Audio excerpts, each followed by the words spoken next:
Добрый день! Сегодня мы начинаем программу 6-го межрегиональной научно-практической конференции «История башкирских родов Свердловской области». Сейчас с нами на площадке находится Всемирный Курултай Башкир, Дом дружбы народов Республики Башкортостан, активисты, Академия наук, Академия наук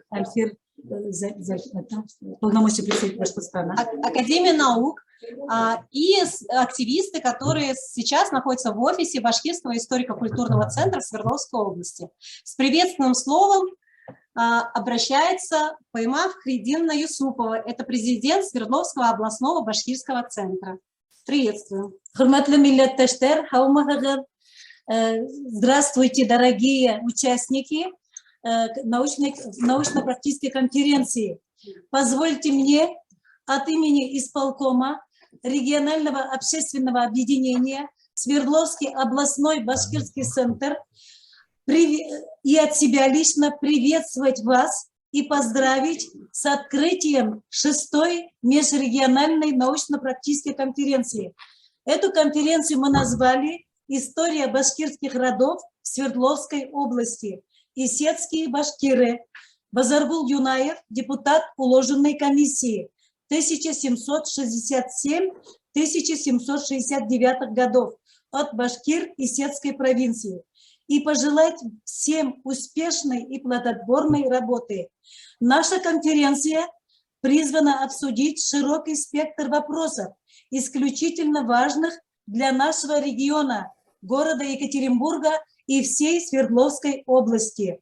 В Свердловской области проживают более 30 тысяч башкир.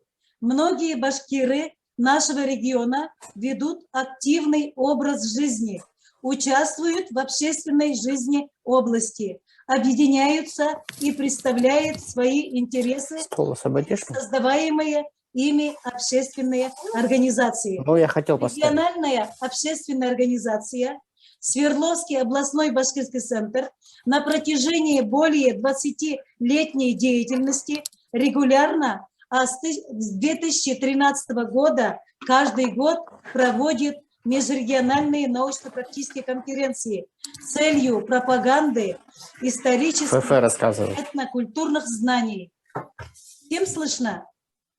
Башкиры Среднего Урала живут на исторической земле башкир.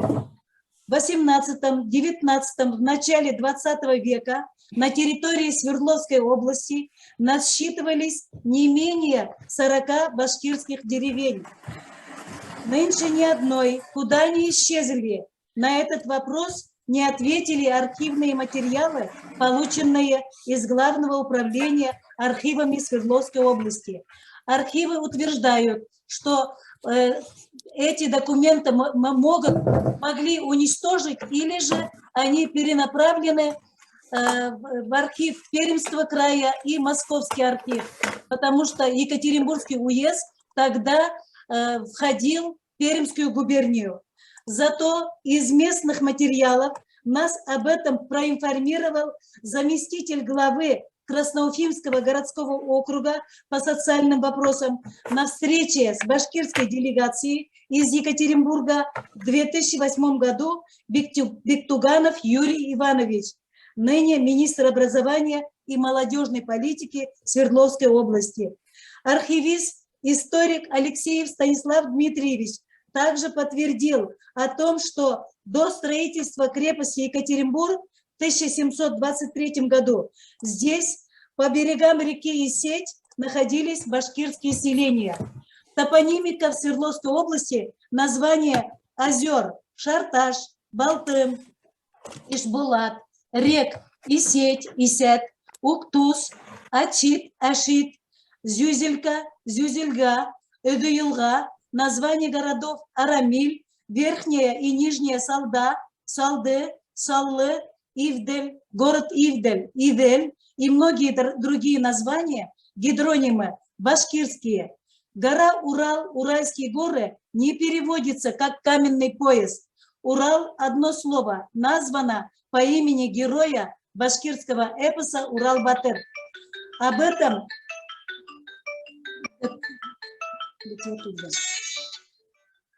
Об этом и о многом другом написал в своем научно-популярном издании «Живая память Земли. Загадки топонимики» писатель, ученый Рашид Шакур.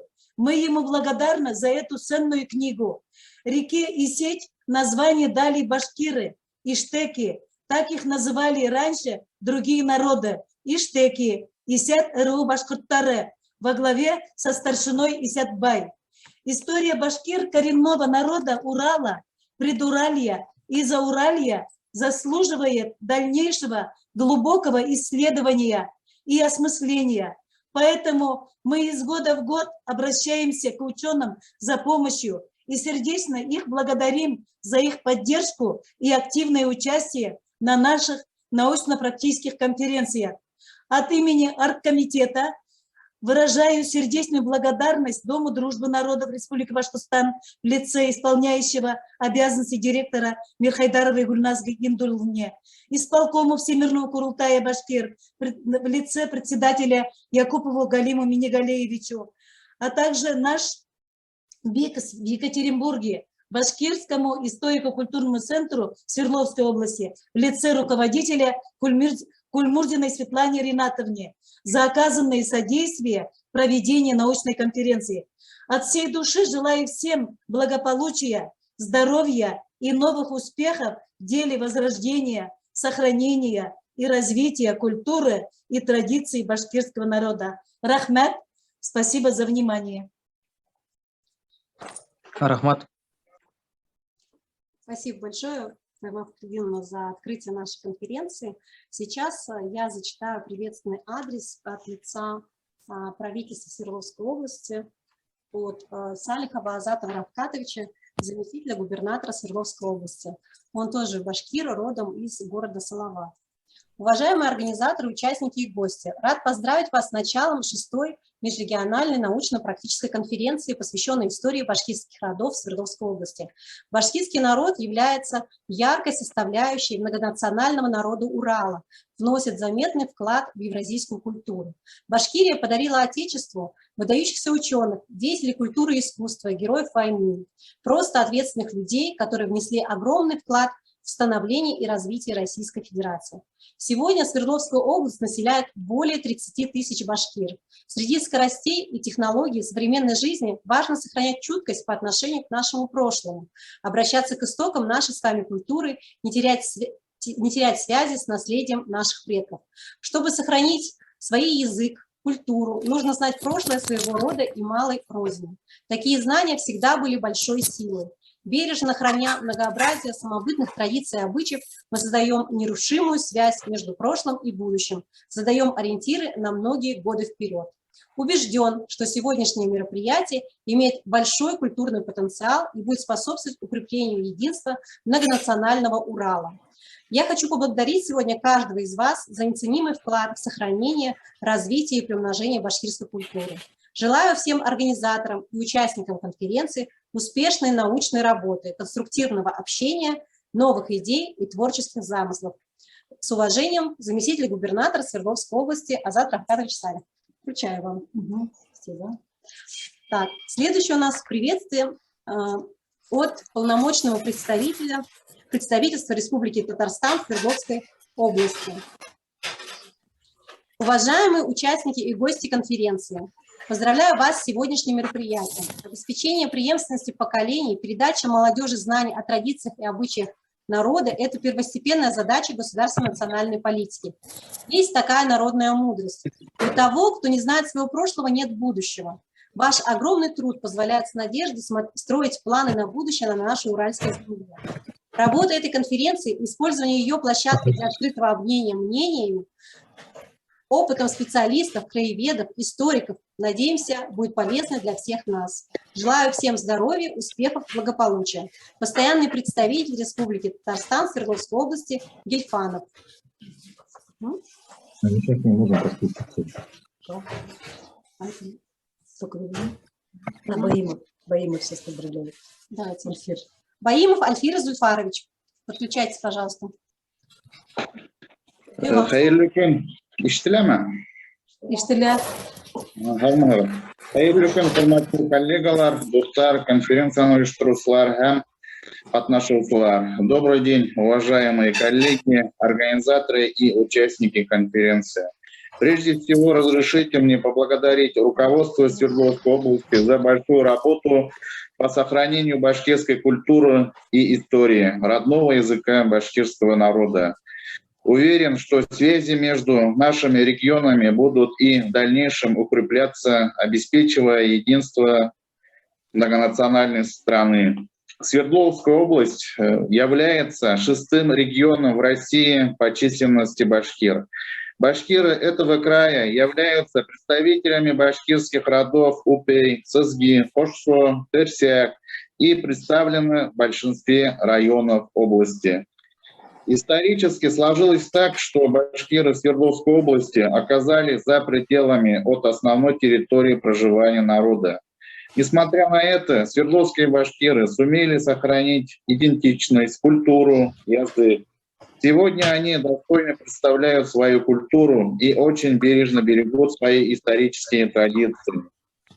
Сейчас в Свердловской области функционируют башкирские общественные объединения с целью сохранения культурных традиций, возрождения национального самосознания, гармонизации и налаживания межнациональных отношений, укрепления дружбы между народами. В Свердловской области открыт Башкирский историко-культурный центр. Всегда особый интерес для историков, этнографов, краеведов представляет история башкир в Свердловской области. Жизнь и деятельность видного представителя башкир Базаргул Юнаева, мудрого общественного деятеля и отважного воина, выступавшим за права башкир в законодательном органе Российской империи. Дискуссионная площадка конференции с каждым годом расширяет свои границы. Отрадно, что, несмотря на сложности, связанные с пандемией, налаженный вами многосторонний диалог с участием представителей государственных ведомств, общественных организаций и научных сообществ продолжается. Уважаемые участники и организаторы, позвольте выразить вам глубокую благодарность за проведение значимой конференции, за ее поддержку и развитие. Выражаю уверенность в сохранении и приумножении сложившихся отношений между двумя регионами. И надеюсь на наше дальнейшее сотрудничество. Желаю вам здоровья, интересной работы и полезных деловых контактов. Уверен, что выдвинутые в ходе конференции инициативы получат практическое применение. Рахмат, спасибо. Спасибо вам большое за приветствие. Сейчас я зачитаю приветствие от Айткуловой Эльвиры Ринатовны, председателя Президиума Всемирный Курултай Конгресс Башкир на Конгресс Башкир. Дорогие соотечественники, уважаемые гости, позвольте мне от имени Международного союза общественных объединений Всемирный Курултай Конгресс Башкир и от себя лично приветствовать вас на 6-й межрегиональной научно-практической конференции «История башкирских родов Свердловской области». Исетские башкиры, Базаргул Юнаев, депутат уложенной комиссии от Башкир-Исетской провинции. И пожелать всем успешной плодотворной работы, мира, добра и взаимопонимания. Башкиры Свердловской области, сумевшие сохранить свое истинное богатство, культуру и национальные многовековые традиции, во все периоды истории считали себя неразрывной частью башкирского народа. Этот регион был вотчиной родоплеменных объединений башкир – Упей, Сызги, Кашсы, Тверсяк. С начала 17 века на эти земли переселились башкиры-ганинцы, принесшие в этот регион свою культуру и самобытность. В результате целенаправленной политики жесточайшей колонизации Среднего Урала, жестокого подавления башкирских восстаний, в которых принимало активное участие кашсинцы, сызгинцы, упейцы, терсякцы и другие северо-восточные башкирские племена, сделали их меньшинством на своей вотчинной земле. На земле сызгинцев был основан крупный ныне город этого края – Красноуфимск. Такие современные города и поселки, как Бесерть, Нижние Серги, Верхние Серги, Атик, Ачит, Арти, Михайловск, основаны на землях на землях племен Терсяк-Упей. К сожалению, лишь непродолжительный исторический период, в первые годы создания и существования автономного Башкортостана, башкиры нынешней Свердловской области находились в составе единого с остальными башкирами административно-национально-территориального образования. Но в 1923 году их земли отошли к Екатеринбургской губернии, впоследствии присоединенной к Уральской области. Несмотря на то, что были отделены от родного Башкортостана, в этом прекрасном уголке, жемчужине Среднего Урала, по сегодняшний день смогли сохранить свой уникальный говор башкирского языка, интересную материальную и духовную культуру, не ассимилировались и всегда были в почете среди других народов региона. Они вместе с нами болеют за судьбу Башкортостана и радуются его успехам. Как-то великий народный башкирский поэт Рауль Бекбаев сказал: «Хорошо быть башкиром в Башкортостане, а ты попробуй быть им среди других». Для этого в человеке должен быть особый стержень, великий дух или рух по-башкирски, чем и обладают наши соотечественники, не потерявшиеся в бурном потоке глобализации, где все быстро вертятся и эволюционируют, теряются, исчезают малые народы. Убеждена, что сегодняшнее мероприятие придаст каждому его участнику особый душевный настрой, вдохновит на новые благородные дела и поступки. От всей души желаю вам всем благополучия, здоровья и новых успехов в деле возрождения, сохранения культуры и традиций нашего народа. Председатель президиума Всемирный Курултай Конгресс Башкир Эльвира Ринатовна Айткулова. Спасибо большое. Сейчас мы переходим к приветствию от... Так, а как нам ее в кадр посадить? Давайте, может быть, я вам уступлю место. Сейчас мы заслушаем приветствие. Я сижу, да? Представляю вам Кузьминых Анастасию Владимировну, начальника отдела комплектования архивными документами общественных организаций Свердловской области. Анастасия Владимировна, передаю вам слово. Добрый день, уважаемые участники конференции. Я Государственный архив Центра документации общественных организаций Свердловской области. Центр документации создан на базе бывшего партийного архива Свердловского областного комитета КПСС. Партийный архив Свердловского обкома комплектовался документами организаций и партий и комсомола. В 1992 году архив, получив статус государственного и сменив название, начал осуществлять сбор, хранение и использование документов крупных общественно-политических движений, партий, организаций, отражающих современные политические процессы, происходящие в области и стране, а также профсоюзных, молодежных и детских организаций, организаций ветеранов, инвалидов, творческих объединений, действующих на территории Свердловской области. На сегодняшний день в списках источников комплектования архива 94 общественных организаций. Среди них такие: Урало-Сибирский центр ЮНЕСКО, Свердловская областная организация Российского союза молодежи, Ассоциация патриотических отрядов возвращения, а также национальные и сословные организации, среди которых региональная общественная организация, Свердловский областной башкирский центр, общество осетинской культуры имени Аслана Гирея Галати и организация Урал-Осетия. Помимо общественных объединений, архив комплектуется фондами личного происхождения, документами, отражающими жизнь известных граждан Свердловской области. Среди фондов личного происхождения на хранение в Центре документации имеются документы члена Совета Федерального собрания Российской Федерации Николая Ивановича Рыжкова, почетного полярника профессора Факидова, кинорежиссеров, композиторов, писателей и многих других. Договор с региональной общественной организацией Свердловский областной башкирский центр и ЦДСО был заключен в 2009 году. За период сотрудничества между нашими организациями Центр документации не раз выступал площадкой для проведения научных конференций Башкирского центра. Ежегодно проводится работа по паспортизации Свердловского областного башкирского центра, ведутся переговоры о передаче документов организации на постоянное хранение в наш архив. Также с сотрудниками отдела комплектования оказывается методическая помощь в ведении делопроизводства организации. Отмечу, что в архиве также имеется коллекция документов татаро-башкирских национально-культурных объединений, в состав которой включены учредительные документы, уставы, резолюции, листовки и печатные издания различных национально-культурных организаций.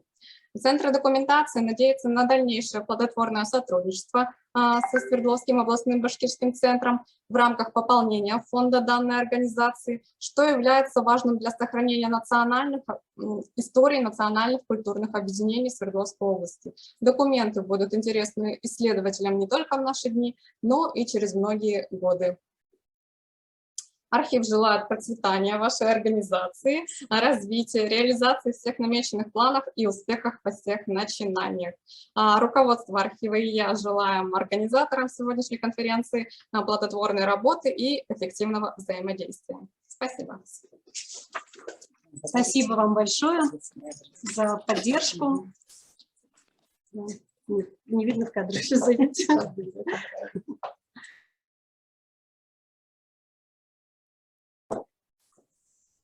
Вот, передали.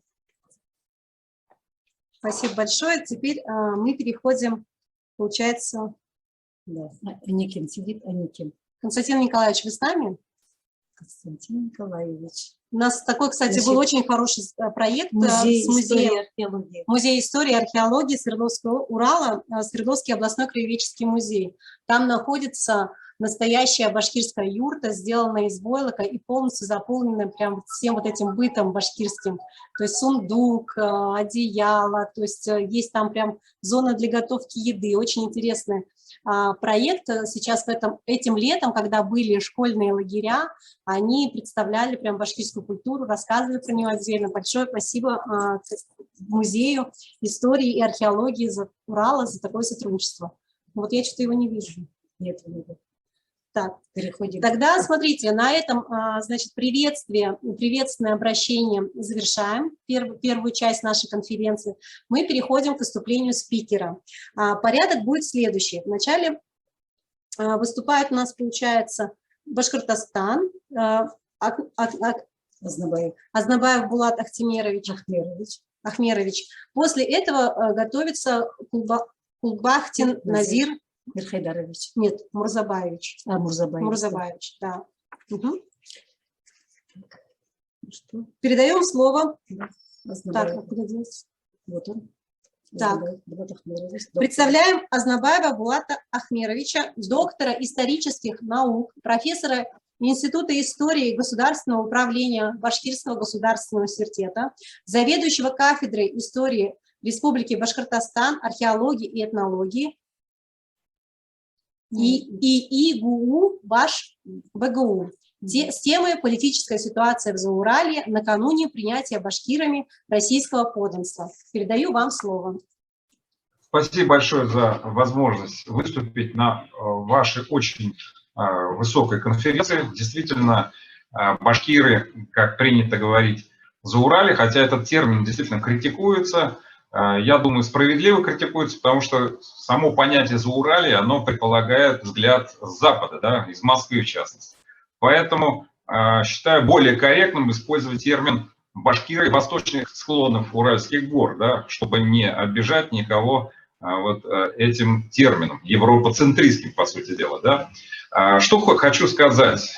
Дело в том, что у нас в историографии, начиная с работ Абубакира Нуримановича Усманова, господствует концепция, что башкиры к моменту присоединения к российскому государству представляли собой скорее объект политики, чем субъект. То есть они скорее выступали в качестве страдательной стороны, разорванной между тремя государствами: Казанским ханством, Ногайской ордой, Сибирским ханством, и фактически выступали таким скорее народом, который нуждается в защите и опеке со стороны сильного государства. На самом деле вот такой взгляд, он несколько противоречит источникам и последним исследованиям, связанных с изучением, в частности, восточной литературы. И здесь огромная роль принадлежит изданному источнику, такому как Утемеш-Хаджи, из коллекции Заки Валидова, который был опубликован нашими казанскими коллегами совсем недавно. Так вот, этот источник и архивные материалы показывают, что башкиры к моменту вхождения в состав российского государства на самом деле представляли собой не объект политики, а вполне вполне солидный субъект. То есть они сами определяли политику, в том числе и определяли свою дальнейшую судьбу. На каком основании делается этот вывод? Но, во-первых, очень важно посмотреть, какие родоплеменные структуры башкир населяли восточный склон Уральских гор. В первую очередь, здесь по источникам это Табынская конфедерация, то есть несколько крупных табынских родов, которые объединялись в своего рода такую федерацию родов во главе с Каратабынским родом. Это сальюты с катайцами, занимавшие вот как раз земли территории на территории Свердловской области, нынешней Челябинской области.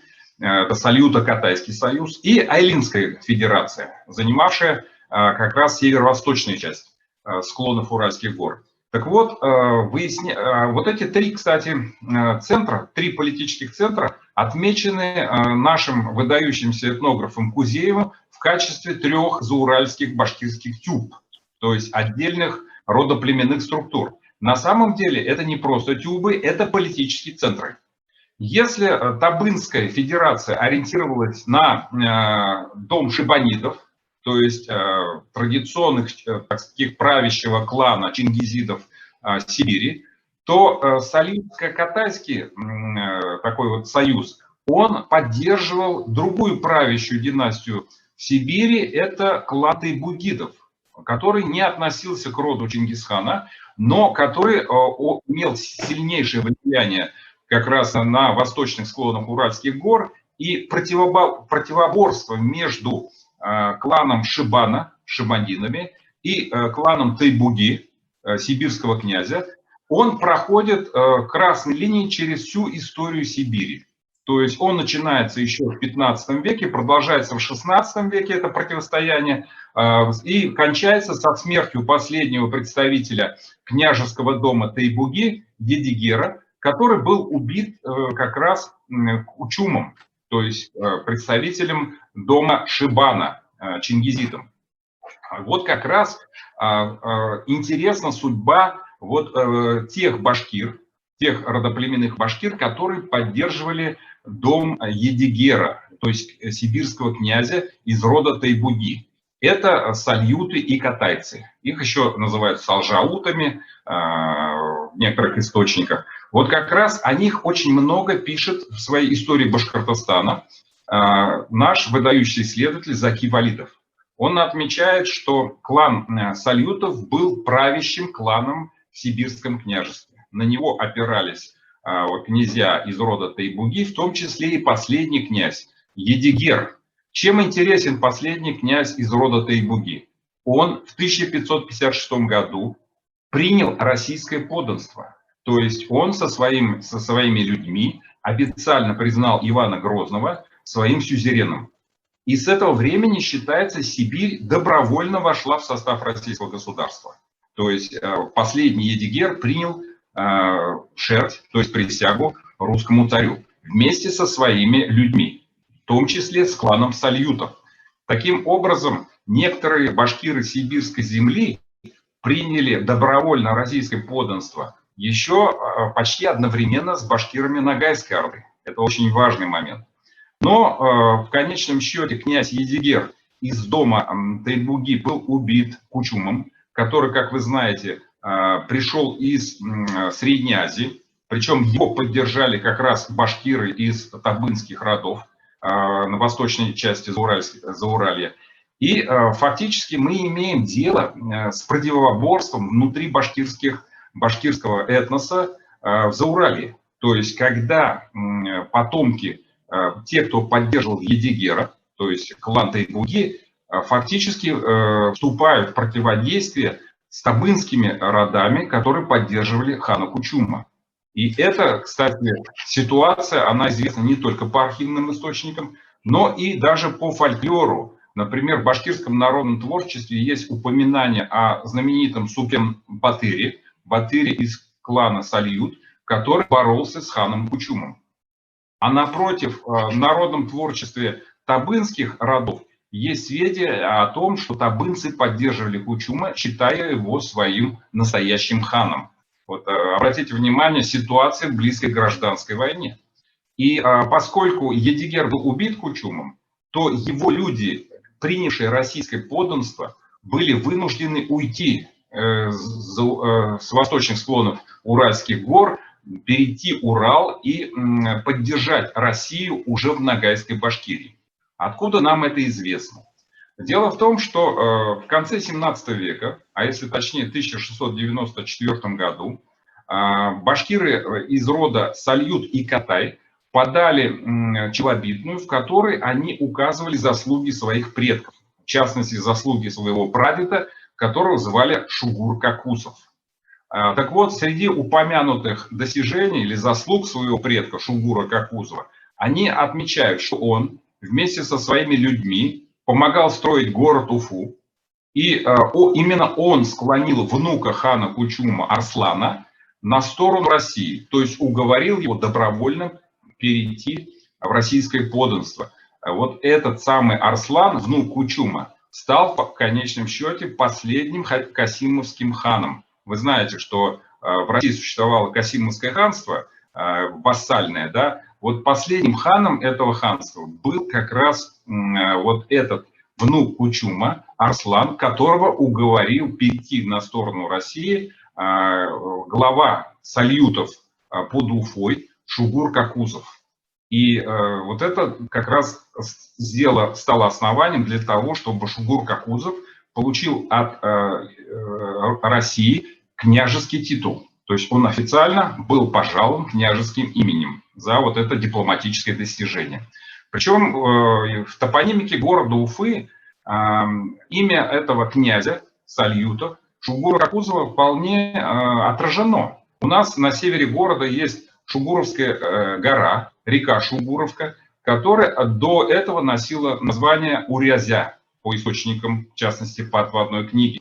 Вот как раз Шугур Какусов, он действительно отмечен и в отводной книге по Уфе. Это самый ранний источник по истории нашего города. Значит, он еще в 1591 году.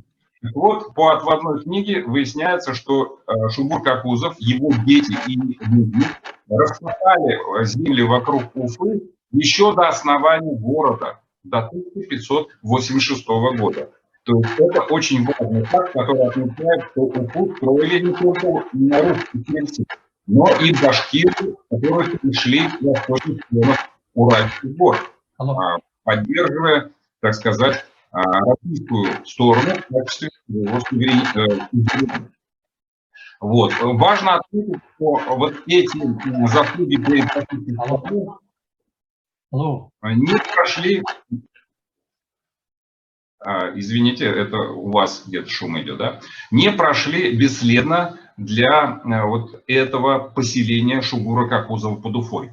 Была основана слобода так называемых уфимских татар Шугура Какусова, и они выполняли очень важные дипломатические функции со стороны России на территории Южного Урала.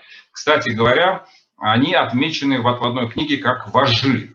Вожжи — это служилые люди, выполнявшие функции проводников. То есть они фактически участвовали вместе с башкирскими тарханами, осуществляли станичную, то есть пограничную службу. Но в 1635 году вся эта Шугурова слобода была уничтожена набегом султана Алея. Это сын хана Кучума, который отомстил башкирам Шугура Какусова за то, что они уговорили его сына Арслана перейти на русскую сторону. То есть вся это поселение Шугуровка было уничтожено. Как пишет Заки Валидов в своем труде, башкирские бии, которые поддержали русских, были уничтожены Алеем. И вот эта территория, село Шугуровка, перестала существовать. То есть они фактически, так сказать, получили как бы такую месть со стороны потомков Кучума. Но надо отметить, что и сальюты с катайцами не остались безответно за эти действия султана Алея.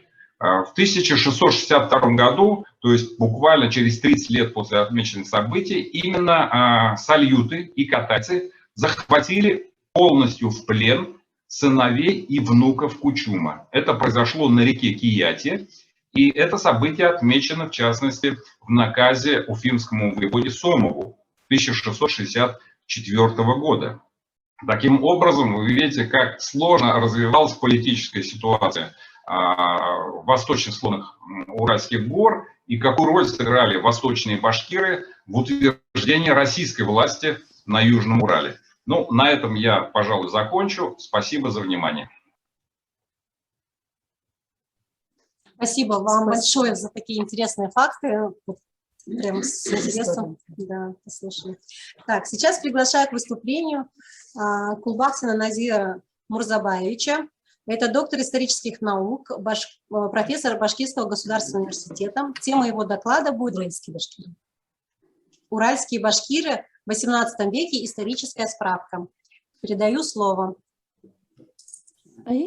Добрый день, дорогие организаторы, оргкомитет конференции, участники конференции, за организацию такого мероприятия. Вот в телефонном разговоре Фаима Фахриддиновна предлагала обратить внимание не за уральские башкиры, а на башкир Среднего Урала.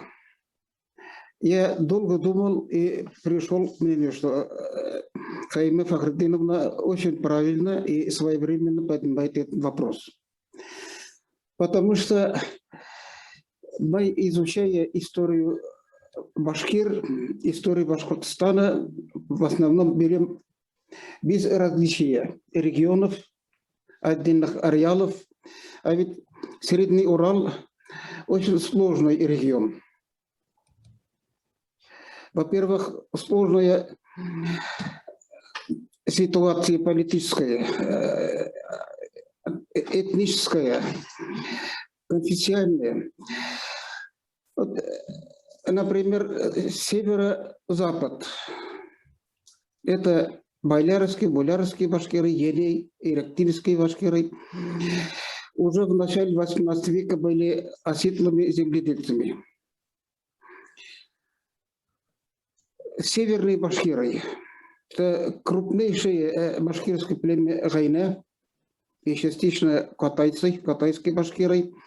Они подвергались массовому захвату башкир крестьянской колонизацией русской и нерусских народов, колонизацией пермских заводов, колонизацией соль-промышленников Строгановых. И в этих условиях башкиры Осинские дороги боролись за сохранение своих вотчинных земель. Ну, все сидят за своими столами в разных местах. Ну, это... Не понял. Все.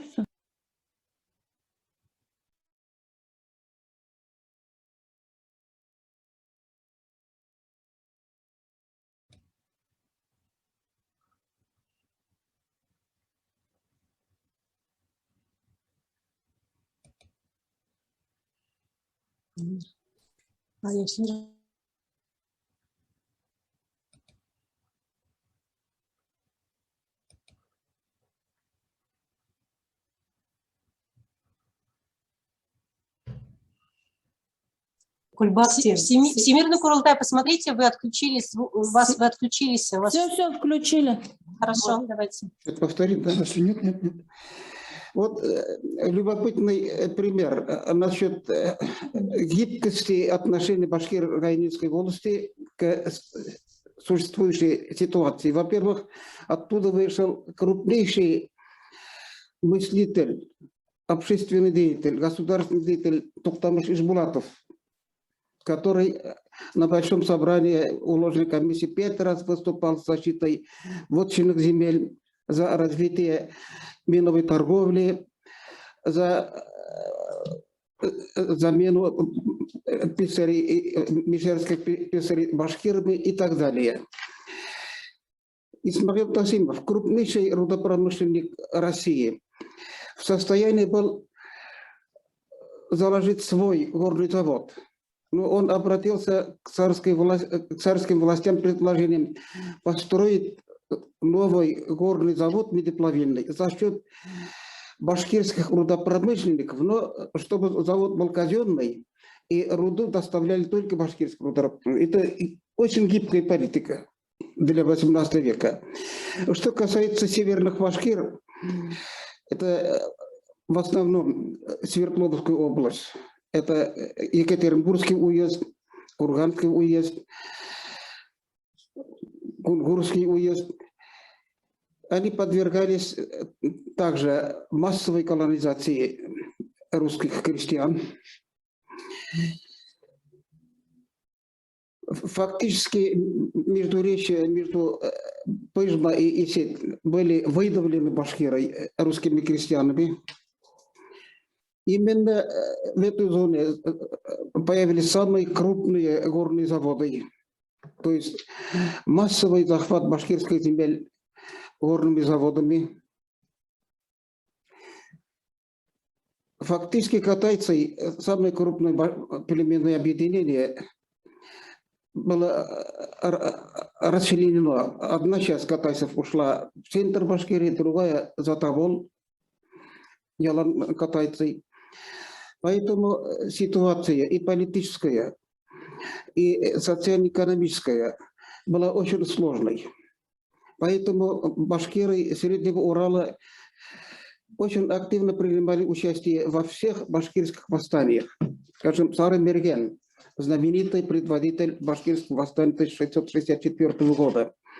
Оттуда вышли Акай Кусен, предводитель башкирских восстаний 1704-11, 1735-39 годов. И, наконец, крупнейшую массу башкирских предводителей Пугачевского восстания, крестьянской войны 1773-1775 годов дали именно башкиры Среднего Урала. Вот сегодня много раз повторяли Базаргула Юнаева, один из двух фельдмаршалов Пугачевской армии. Я в течение 45 лет изучаю материалы этого события, этой крестьянской войны, но, к сожалению, я до сих пор не мог определить деревню Базаргула Юнаева. В документах говорится, что это где-то под Кыштымским заводом должна быть деревня. Но такой деревни я сегодня не нашел ни на одной карте. Но есть деревня Базаргулова в Учалинском районе. Вот я обращаюсь к краеведам, историкам Свердловской области, помогать найти место жительства этого крупнейшего предводителя крестьянской войны Базаргула Юнаева. Единственный из башкир генерал Юламан Кушаев из Башкир Среднего Урала. Потом маленькая дорога Осинская дала 19 полковников, 3 брата, Абдей, Абдакай, Канзей Абдуловой, Батаркай Иткинин и другие. Совершенно неизвестно пока о таком крупном башкирском предводителе Аид Саитове, который был направлен еще до других эмиссаров Пугачева именно в район Прикамья, на территорию Осинской дороги. Из этого региона вышли 2 главных полковника, 3 главных атамана, известные такие, как Баим Кедряев, братья Ильчигул и Ишмин Иткуловой. Ишмин Иткулов главный полковник, Ильчигул Иткулов полковник. То есть вот эта сложная ситуация во всех сферах и политической жизни, и религиозной, и социально-экономической позволила башкирам Среднего Урала выдвигать из своей среды крупнейших предводителей и башкирских восстаний 17-18 веков, и крестьянской войны 1773-1775 годов. Вот на этом хотел бы остановиться. Спасибо за внимание.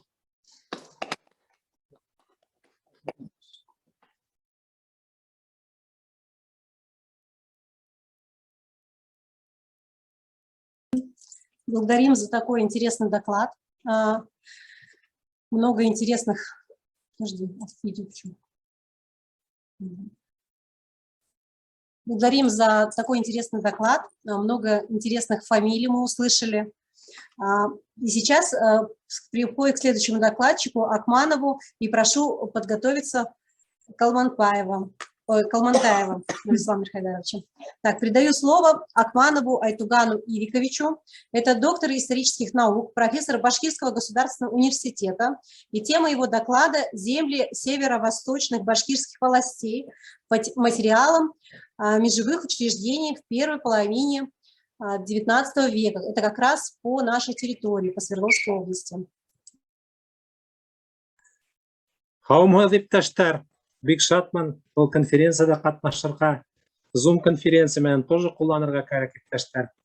Значит, уважаемые товарищи, коллеги, у меня большая просьба разрешить демонстрацию экрана. Здесь вот технический момент, поэтому большая просьба, я хотел бы попробовать продемонстрировать несколько слайдов.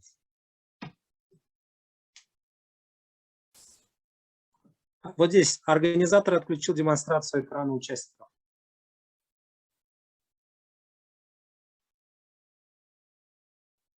И блокировка вот от организатора идет. Поэтому прошу включить.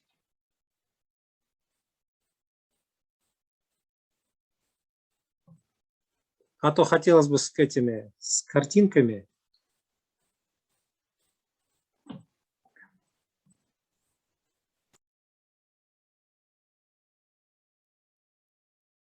Проверьте, пожалуйста, у вас включилась функция?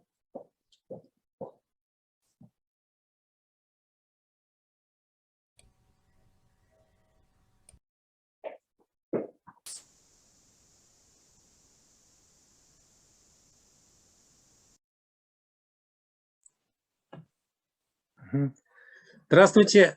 Как вы видите, да, тематика моего доклада, вот видно, да, всем? Да, нажмите у себя F5, то есть все видно, чтобы у вас этот экран не показывался прям полностью. F5 нажмите у себя, F5. Да, чтобы было красиво.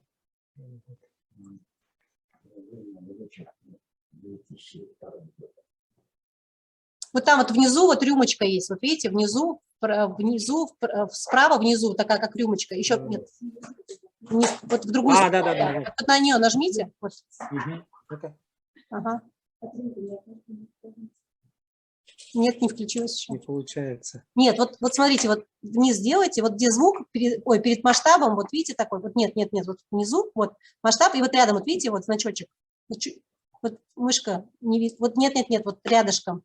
Не слово масштаб, а вот рюмочка, как будто экранчик такой, вот видите? Да. Нет, вот на нее нажмите. Угу.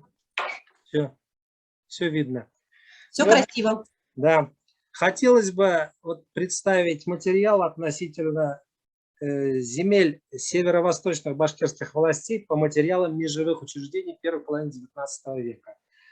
И здесь надо отметить, что мое сообщение, оно охватывает сюжеты, связанные далеко не с всеми северо-восточными башкирскими властями, а с теми, которые были исследованы, затем измерены специалистами межевых учреждений из Оренбургской губернии. То есть большой пласт документов, связанный с понятием межевания земли, он находится в Государственном архиве Пермской области, также и в ГАСО, Государственном архиве Свердловской области. Но значительная часть межевых документов, она находится в составе документов Оренбургской межевой конторы, соответственно, в городе Оренбурге и в Петербурге и в Москве, в учреждениях межевых структур. И здесь вот деятельность межевщиков из Оренбургской губернии, которые зашли на территорию современной Челябинской и Свердловской области, представляется достаточно интересной. Далее. И вот здесь хочу напомнить, что во второй половине XVI века произошло важное событие в истории региона. Башкиры вошли в состав русского государства. Одним из важнейших условий было сохранение земель. На основе вотчинного права башкирский народ был объявлен собственником, что было феноменом. И это было основой, то, что башкиры взяли на себя обязательства в виде выплаты земельного ясака и несения военной службы за свой счет. И передача земли на условиях вотчинного права была установлена царем Иваном IV. Этот тезис, как вы видите, подтверждается различными историческими источниками. В донесении Кириллова говорится о том, что вот башкиры делились по родам, что называется, волости. И обратите внимание, тако никакой земли угодий нет, коеба свободны лежали. То есть видный русский администратор 18 века говорит, что здесь пустых земель нет. То же самое говорит и вот Мухаммед Ураков. В 1746 году башкирский народ жительство имел по Каме, по Белой, по Уфе, прочим рекам. И вот, соответственно, как Иван Васильевич завоевал Казанское царство, он и башкирский народ своим желанием, без принуждения, пришли к нему в подданство. И пожалованы им грамоты. То есть царские чиновники говорят о договорных отношениях применительно к башкирам. Ну, право собственности, как всем нам известно, активное участие в военных кампаниях, 16 первой половины 19 века, выполнение военной службы за свой счет. И надо отметить, что в последующее время нормативы царских структур различных уровней власти подтверждали вотчинное право на землю. И вот хочу напомнить, что вот основание Уфы не было нарушением земельных прав башкир, поскольку они поддержали сами, значит, строительство нашего любимого города Уфы. И вот в частности, вот обратите внимание, посреди башкирского народа построен город Уфа на башкирской земле Минской волости, пишет предводитель дворянства Степан Мертвагов. Далее. И вот, соответственно, во второй половине 18-го, первой половине 19 века правительство провело генеральное межевание. Крупнейшее мероприятие, цель его – учет состояния земельного фонда. И второе – урегулирование земельных споров. Тогда башкирские земли входили в состав 4 губерний. Речь идет вот об этом периоде. Вторая половина 18-го, первая половина 19 века. Это Оренбургская губерния, частично Пермская, частично Вятская, частично Саратовская губерния. И вот башкирские волости были во всех уездах Оренбургской губернии, а также башкиры жили в Пермской губернии. Конкретно Осинский, Пермский, Красноуфимский, Екатеринбургский, Шадринский уезды. В Вятской губернии это Елабужский, Сарапульский уезды. В Саратовской губернии Вольский и Хвалынский уезды.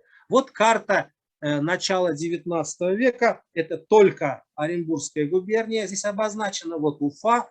Соответственно, вот Челябинск, Свердловск здесь. Далее следующий кадр. Вот это, конечно, качество, но тем не менее. Карта Пермской губернии. И вот, соответственно, здесь вот обозначены уездные центры, волостные центры, вот эти точки. Значит, здесь обращаю внимание то, что царские межевые документы подчеркивали необходимость закрепления землевладения, землепользования различных категорий населения. Основными исполнителями земельных измерений были губернские межевые конторы. Вот 1797-42 год Оренбургская межевая контора работала в одноименной губернии. И затем в 22-43 году измерения на территории Вятской Пермской губернии, куда входили территории, соответственно, северо-западных, северо-восточных башкирских властей. И вот, соответственно, вот этот момент, он представляется очень важным. Почему? Потому что вот эти полевые измерения, они должны были показать реальную, скажем так, обстановку в крае для того, чтобы определить ситуацию с налогами, платежами населения в пользу государства и, соответственно, возможно найти какие-то резервы для переселения крестьян из Центральной России на территорию Башкортостана.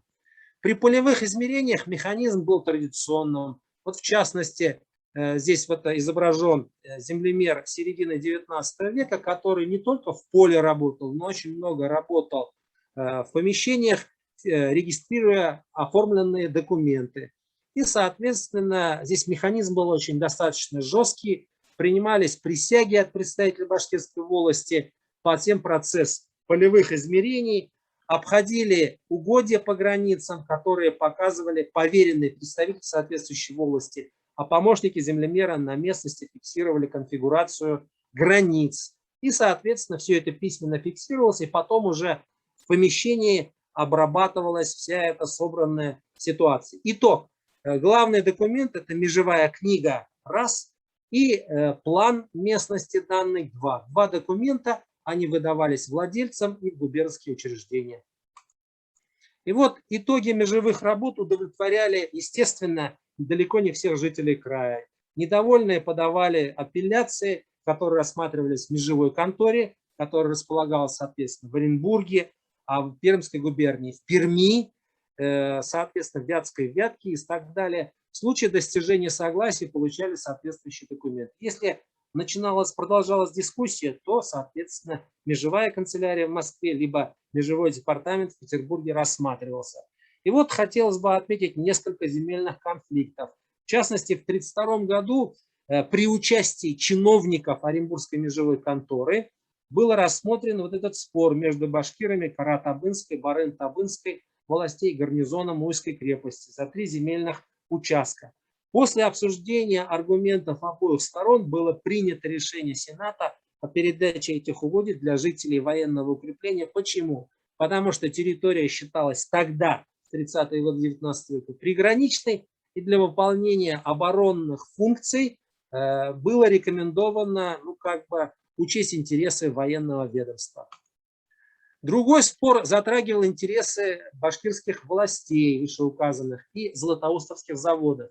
Обе стороны, златоустовские заводы и вот эти башкирские 2 волости, претендовали на 2 участка. Площади вот здесь обозначены. Представитель завода показал договорное письмо и решение судебных инстанций относительно их земельного обеспечения.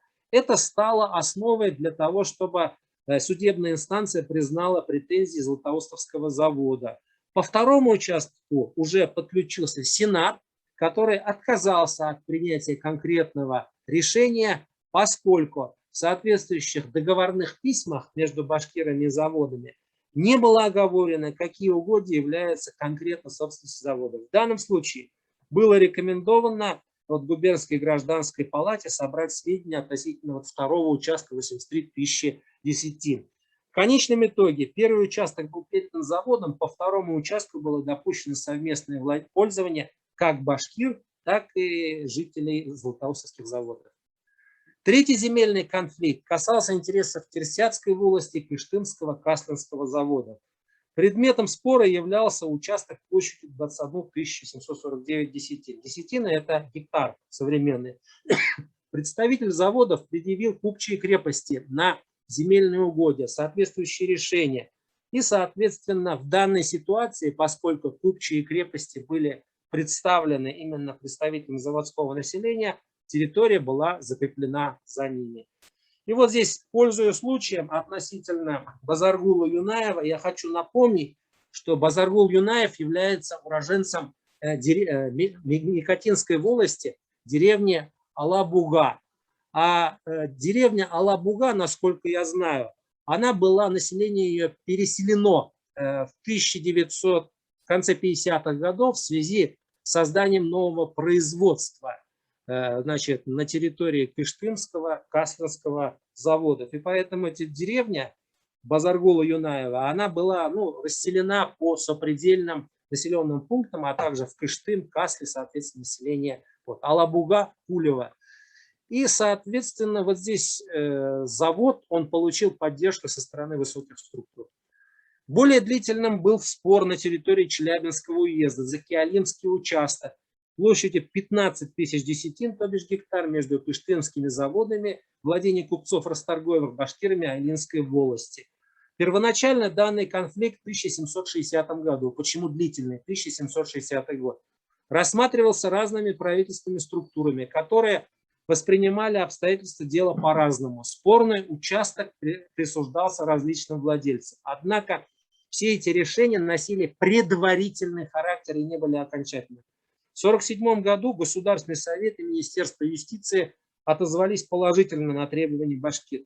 После этого дело повторно рассматривалось уже военным министром, картина слева, Николаем Ануфриевичем Сухозанетом. Сухозанет поддержал мнение жителей Алинской волости. Мотивом этого решения стали следующие обстоятельства. Нарушение законодательства при проведении работ генерального межевания, отсутствие гласности процесса землемерных работ, игнорирование отходов со стороны башкирских поверенных, со стороны землемеров.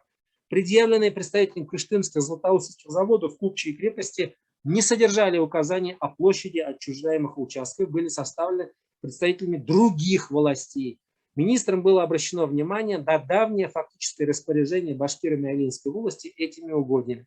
Таким образом, военный министр присоединился к мнениям Государственного совета и Министерства юстиции о принадлежности башкирам Айлинской волости Киалимского вот этого участка площадью 15 805 десятин. Далее, достаточно неожиданный поворот имел спор, начатый в 1836 году башкирами из деревень Аракаева, Румикеева, Гайнинской волости, но проживающими на вотчине Ферсятской и Большекущинской властей. Их представители потребовали прекратить использование земель жителями Михайловского завода Купчихи Губины. В центре конфликта было 568 десятин угодий в Красноуфимском уезде Пермской губернии. Совместный разбор обстоятельств дела произвели по просьбе Оренбургского военного губернатора Василия Алексеевича Перовского. Уральское горное правление, земский исправник, башкирский стряпчий и руководство завода поддержало действия своих людей ввиду принадлежности данного спорного участка заводу по Купчим крепостям 1742-45 годов. Башкиры тоже предъявили гладельческие документы XVIII века, которые говорили о том, что эти угодья были куплены у жителей Большекущинской Терсятской власти. В этой ситуации оренбургский губернатор, горное правление пришли к единому мнению о наделении, соответственно, башкир 30-десятинной пропорции из расчета на душу мужского пола по 8-й ревизии, по 8-й переписи. Соответственно, появилась апелляция. Но тем не менее, Сенат принял решение временно разрешить пользоваться этим участком как башкирам разных властей, здесь надо дописать, так и заводским людям совместно пользоваться спорным участком. То есть здесь был достигнут своеобразный компромисс. В конце 20-х годов 19 века возник спор за земельные участки между башкирами Микотинской волости и Екатеринбургского уезда, деревни Алабуга, Нурушева, Аликаева, Бердинева, Сатлыкова, и государственными крестьянами деревни Русская Караболка, Верхнетеченская. Башкиры утверждали, что у них было отрезано 2 участка в пользу указанных христианских общин. Долгое время рассматривалось, и только в 1946 году было изучено дело представителем Московской межевой канцелярии землемером Волосатовым. При разборе обстоятельств также работал стряпчий, то есть представитель Башкирии-Мещеревской области, поручик Алексеев. Микотинцы предъявили копии царских грамот на владение крестьяне Купчей крепости на спорные угодья.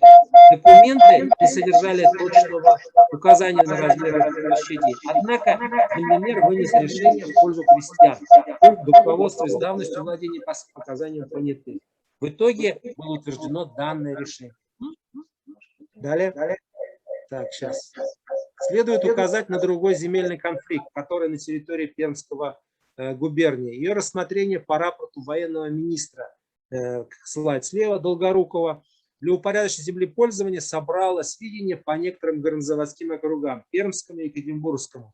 Находились на даче Юговского казенного завода деревня Куянова, Култаева, Ганинской области, ныне Пермского края, а также казенные крестьяне. В Екатеринбургском округе на даче Артинского завода проживали башкиры Большекущинской волости, деревни Уфа-Шигири, Арте-Шигири. Особенность расположения Юговского Артинского завода заключалась в том, что при их основании башкиры продали свои вотчинные угодья. Однако башкиры выговорили себе право беспрепятственно проживать и пользоваться этими проданными участками.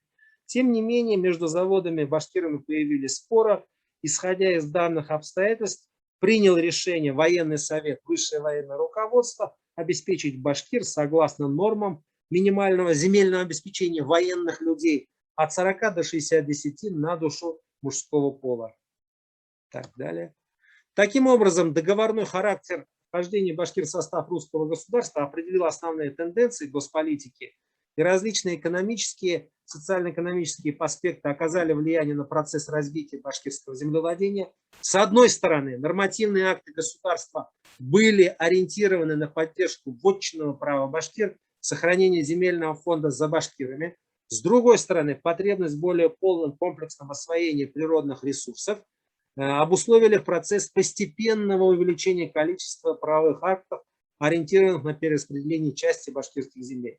Следует отметить, что в условиях изменения общественно-политического устройства по итогам революции 1917 года и формирования нового исторического опыта, соответственно, исторический опыт земельно-правовых отношений, он в определенной мере учитывался. Об этом свидетельствует договорной характер соглашения 20 марта 19 года между Центральной советской властью и башкирским правительством, руководством Первой автономной республики РСФСР.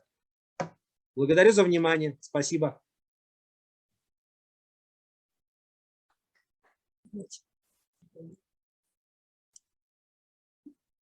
А вот тут видео не включает. Тогда вот на этом видео нас не видно. Благодарим за хороший доклад.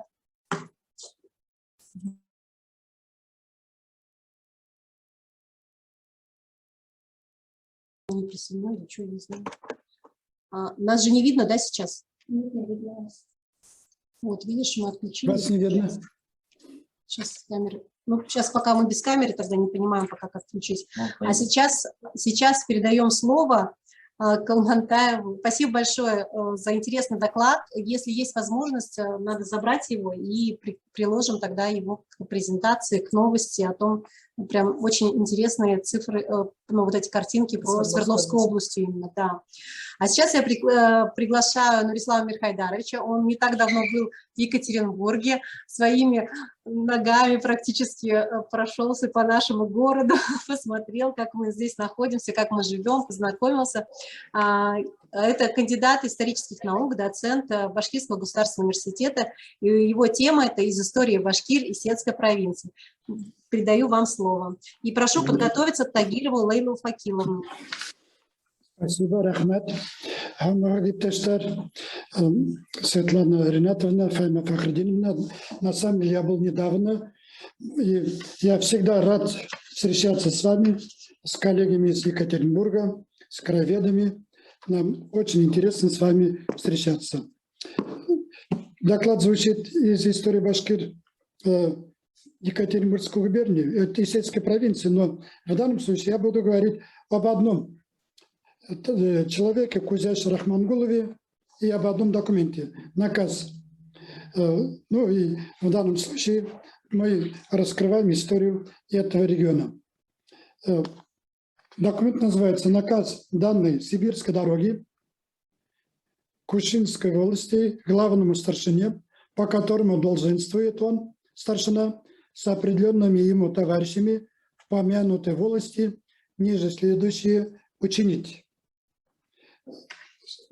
Короткое объяснение. Дороги, сказано, сибирской дороги. До 1782 года существовали дороги. Это административное деление.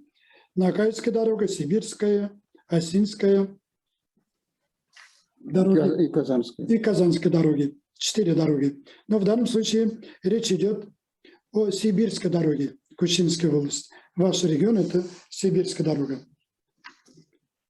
Дороги делились на волости. И данный документ, к данному документу имеет отношение Татищев и Сойминов. Это период башкирского восстания 1735-40 годов. И этот документ появляется именно в самый напряженный момент башкиро-российских отношений. Татищев тогда предлагает уменьшить количество выборных старшин и предлагает ввести должность полковников. Это 1739 год. Полковники или главные старшины. Но они были введены. Он сразу предложил этих полковников. Это Алдар Тархан, старшина Бурзанской волости. Это Таймаз Тархан. Это Таймаз Шаимов, старшина Каратабинской волости. Это Шарип. Это Мряков, старшина Каршинской волости. Это Ахмермулла Асанов, старшина Ельдакской волости. И Кузяш Рахмангулов, старшина Кушинской и Упейской властей. То есть это период восстания, и названные лица – это верные царизму люди. Тогда не все они до конца были верными, но они пока верные. Все пока верные. И вот Кузяш Рахмангулов из деревни Рахмангулова. Это ваш регион как раз, знаменитый человек, но до сих пор мы особо не говорим о них. Не говорим о Кулы Балтачеве, мало говорим и о других, вот скажем, о Шарип Мрякове и Таймас Шаймеве. Вот когда мы в Челябинске были в начале октября, челябинские товарищи говорили, почему не поднять Таймас Тархана. Мы можем, говорит, даже памятник поставить в Челябинске, потому что Челябинск основан благодаря Таймас Тархану. Он указал место, вот этот брод, и вот тут надо основать этот Челябинск. И в данном случае Кузяш Рахманов такой же знаменитый, ваш земляк. И почему я не говорю, Назир Мурзабаевич говорил о предводителях восстания, все это правильно, абсолютно правильно. Мы на самом деле чтим память и Юламан Кушаева, и Базара Улгюнова и так далее, участников крестьянской войны 73-75. Но, вот, допустим, мы сталкиваемся с такими фактами. Недавно по интернету сюжет прошел в Величевском районе. И вот они говорят, Исенбай в Величевском районе, а есть в Татарстане, деревня Исенбай. Это, говорят, оттуда пришли, переселились в Исенбаево. Это абсолютно не так. Исенбай – это реальная личность, башкир, вотчинник, киргиз. И к Татарстану никакого отношения имеет. И есть деревня Балтачева, райцентр. Есть Балтасово, тоже райцентр в Татарстане. Они говорят, вот это, говорят, одно и то же. Оттуда переселились татары, основали Балтачево. Когда мы не говорим о Кулы Балтачеве, они присваивают вот эти имена, и неправильно. Мы должны говорить. Кулы Балтачев – это реальная личность, знаменитый полководец, и так далее. Это каратабынец. Мы говорили о расколе Балтачев против крестьянской войны там, и, допустим, и Рахмангулов, то о них нельзя говорить. История, она сложная. Кузяш Рахмангулов и, допустим, и Кулы Балтачев, и другие, они, и Таймас Тархан должны сегодня найти свое место в истории. Скажем так. Они верные ваши, они верные. Они выдающиеся личности. Выдающиеся личности. Если бы не они, а мы даже не знаем, может, башкир всех перебили бы. Они все-таки отстояли башкир перед царизмом. Да. Вот такой нюанс есть. Потом мы Алдара Исекаева знаем, как он склонил казахов к российскому подданству. Да. Ведь Таймас Шаимов был. Да, Таймас Шаимов. Вдвоем были. Да, мы о нем не упоминаем. Мы его пропускаем, потому что он был... Мы Алдары знаем, а Таймаса не знаем. Ну, потому что Алдара повесили, и он вошел как этот герой. А Таймаса не повесили, и значит, он остался верным и так далее. В тени. Да, в тени остался. Ну, вот данный документ. И вот о нем дали. Этот наказ... Вот он сохранился, он опубликован, это опубликованный источник для Рахмангулова, для главного старшины Сибирской дороги. Он был рекомендован Татищевым и Соймановым назначен главной старшиной при сохранении ему должности старшины волости. Далее, Большекущинская волость тогда относились Большекущинская волость Красноуфимского уезда, Пермской губернии деревни Урмекеева, Уфа-Чигири, Азигулова, Биткинина, Гайны. А вот Рахмангулова, мы сказали уже, родина главного старшины Сибирской дороги и старшины Кущинской волости Кузяш Рахмангулова, Биткова, Усть-Баяк, Куянова. Они все ныне на территории Свердловской области. И вот данный наказ, период вот этого башкирского восстания, и в данном наказе главные это пункты полицейской обязанности этого старшины. Старшина во всех происшествиях должен доносить рапортом. Злое и вред обязан отвращать и не допущать. Далее. Наложен запрет не принимать беглых из крестьян, солдат, лашманов, а также башкирам не разрешалось менять место жительства. Старшины следили за тем, чтобы бывшие бунтари не носили никакого оружия. У виновных отбирались лошади и отдавались доносчикам. То есть, если кто-то увидел этого бунтовщика, то он должен докладывать, а его лошадь переходит к тому, кто донес. Тарханы-бунтари причислялись к рядовым и начинали платить ясак. Между прочим, Рахмангулов за то, что он стал главным старшиной, он получил звание Тархана и был освобожден от уплаты ясака. Далее. Во исполнение указа от 11 февраля 1736 года по данному наказу главные старшины должны были надзирать за тем, что в башкирских деревнях не было ни кузнец, ни кузнецов, а также запрещать приглашать последних со стороны. Необходимые земледельские орудия башкиры должны покупать в ближайших городах, иметь для поездки паспорта, полученные от главных старшин. Главные старшины должны собирать ясак с башкир и отсылать его в Уфу, получать от воевод квитанции. Сбор и подати с татар, мещари и шваши запрещалось собирать. Почему? Потому что они выступили против восстания. Они остались верными правительству.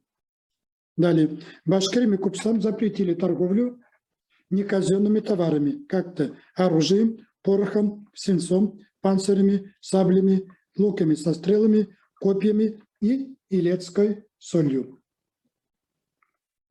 Главный старшина должен был смотреть накрепко, чтобы в его деревнях не было никаких сборищ, худых соглашений и разглашений. В случае поимки зачинщиков, то для наказания отсылать их в города. То есть запрещаются башкирские иены. Они разрешались только раз в год, и то при присутствии главного старшины Рахмангулова, чтобы накрепко наблюдать, чтобы каких-либо противностей не произошло. Далее. В данном наказе запрещалось строить без указа и челобития, мечети и школы. Далее. Башкирам нельзя было выезжать в казахской степи. Далее. Нельзя было без отпускных писем от главного старшины выезжать на зимнюю охоту в степи. То есть данный наказ дает Рахмангулову, Кузяшу Рахмангулову, очень широкие полномочия для его социально-экономической и политической жизни в башкирском обществе. То есть вот Кузяш Рахмангулов, ваш земляк из деревни Рахмангулова, становится главной старшиной сибирской дорогой. И я считаю, что о нем мы также должны говорить. И когда ставят, допустим, какие-то знаки Тевкелеву, нельзя забывать и Кузяш Рахмангулеве, Таймас Тархане и других верных царизму башкир. Спасибо за внимание. Спасибо большое. Так интересно, особенно про лошадь, да? То, что это все прям интересные факты. Спасибо очень большое. Так, сейчас мы переходим к докладу Тагировой Лейлы Факиловны. Я прошу, да, все включить звук. Это кандидат исторических наук, научный сотрудник отдела истории и культуры Башкортостана, ордена знака почета Института истории, языка и литературы Уфимского федерального исследовательского центра РАН. Тема ее доклада будет башкирские чиновники на территории современной Свердловской области в период кантонной системы управления 1798-1865 год. Я прошу потом подготовиться Гитиатуллину, да, Зульфару Габитовичу. Будьте добры, Лейла Факиловна, передаю вам слово. Добрый день, участники конференции. В первой половине XIX века компактно проживающие башкиры современной Свердловской области входили в общую структуру управления башкирским народом. В 1798 году в Башкирии была введена кантонная система управления. По этой реформе было создано 11 башкирских и 5 мишарских кантонов. Кантоны не имели особых наименований и различались лишь порядковыми номерами. Во главе кантонов ставили людей из местного населения, которые были более верными и преданными правительству. Сами кантоны делились на юрты. Юрты состояли из групп деревень. Башкиры, жившие на территории современной Свердловской области, относились ко второму башкирскому кантону. Юрты кантона были разбросаны таким образом, что 1, 2, 3 и 4 находились в Екатеринбургском уезде. Это самый юг, современная Челябинская область, где находился центр кантона, деревня Ибрагимова. Остальные 3 юрты, 5, 6 и 7, в Красноуфимском уезде Пермской губернии. Это деревни вдоль реки Уфы и в предгорьях Урала, современный Артинский, Красноуфимский и Нижнесергинский районы Свердловской области и граничащие с ними селами Читлинского района Республики Башкортостан. Информации о первых кантонах начальников, изучаемые административные единицы, не сохранились. Известно лишь, что начиная с 1822 по 1842 год вторым башкирским кантоном управлял Салих Яманаевич Кустугельдинов. Но он управлял самое большее количество лет, то есть 20 лет. Он был сам из деревни Юлдашева, это современная Челябинская область. Был достаточно грамотным человеком, знал русскую грамоту, тюрки, частично иранские и бухарские языки.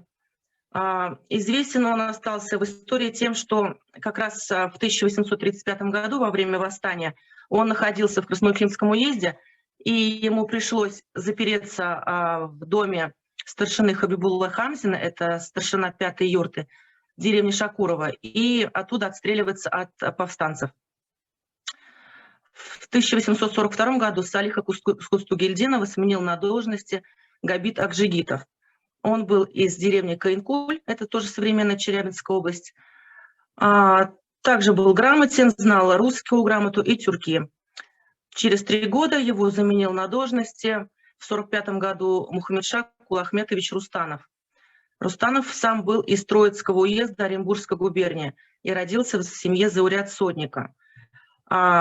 Известен он тем, что в 1837 году он принимал участие при усмирении уральских казаков, за что получил благодарность, владел русской грамотой и тюрки, был женат на 3 женах, все его жены происходили из семей башкирского чиновничества.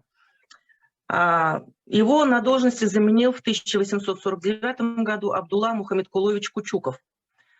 Это был сын известного начальника кантона, 5-го кантона Мухаммедкулуя Кучукова. Так как он был из оперофицерских детей, он очень хорошо поднимался по карьерной лестнице и к 1855 году уже получил чин ясаула. Также он участвовал в Хивинской экспедиции 1939 года, владел русской грамотой и тюрки. У него было 2 жены. Одна из жен была сестра кантонного начальника Мирхайдара Азаматова, а вторая Фатима – это дочь Салиха Кустугельдинова как раз же. То есть в основном вот это кантонное начальство, оно было из современной Челябинской области. А вот местное низовое чиновничество, вот при анализе 5-й и 6-й юрты, 6-й и 7-й юрты как раз 2-го кантона по 1836 году, стало известно, что они происходили из деревни Сызги, Рахмангулова, Бишкова, Красноуфимского района, Азигулова, Биткина, Артинского и Шакурова, Нижнесергинского. То есть это все деревни считались башкирскими. Но вот можно сказать в выводах своих, то, что свердловские башкиры в XIX веке находились в общей системе управления башкирским народом, входили в кантоны, несли военную службу, сохраняли религию и вотчинное право на землю. Но из-за политики властей и строительства заводов, вот этого всего, близкого соседства с русским татарским населением, особенности диалекта, инкорпоративным и ассимилятивным процессом, это все привело к тому, что некоторые башкиры потеряли свое самосознание башкирское в Челябинской, Свердловской области.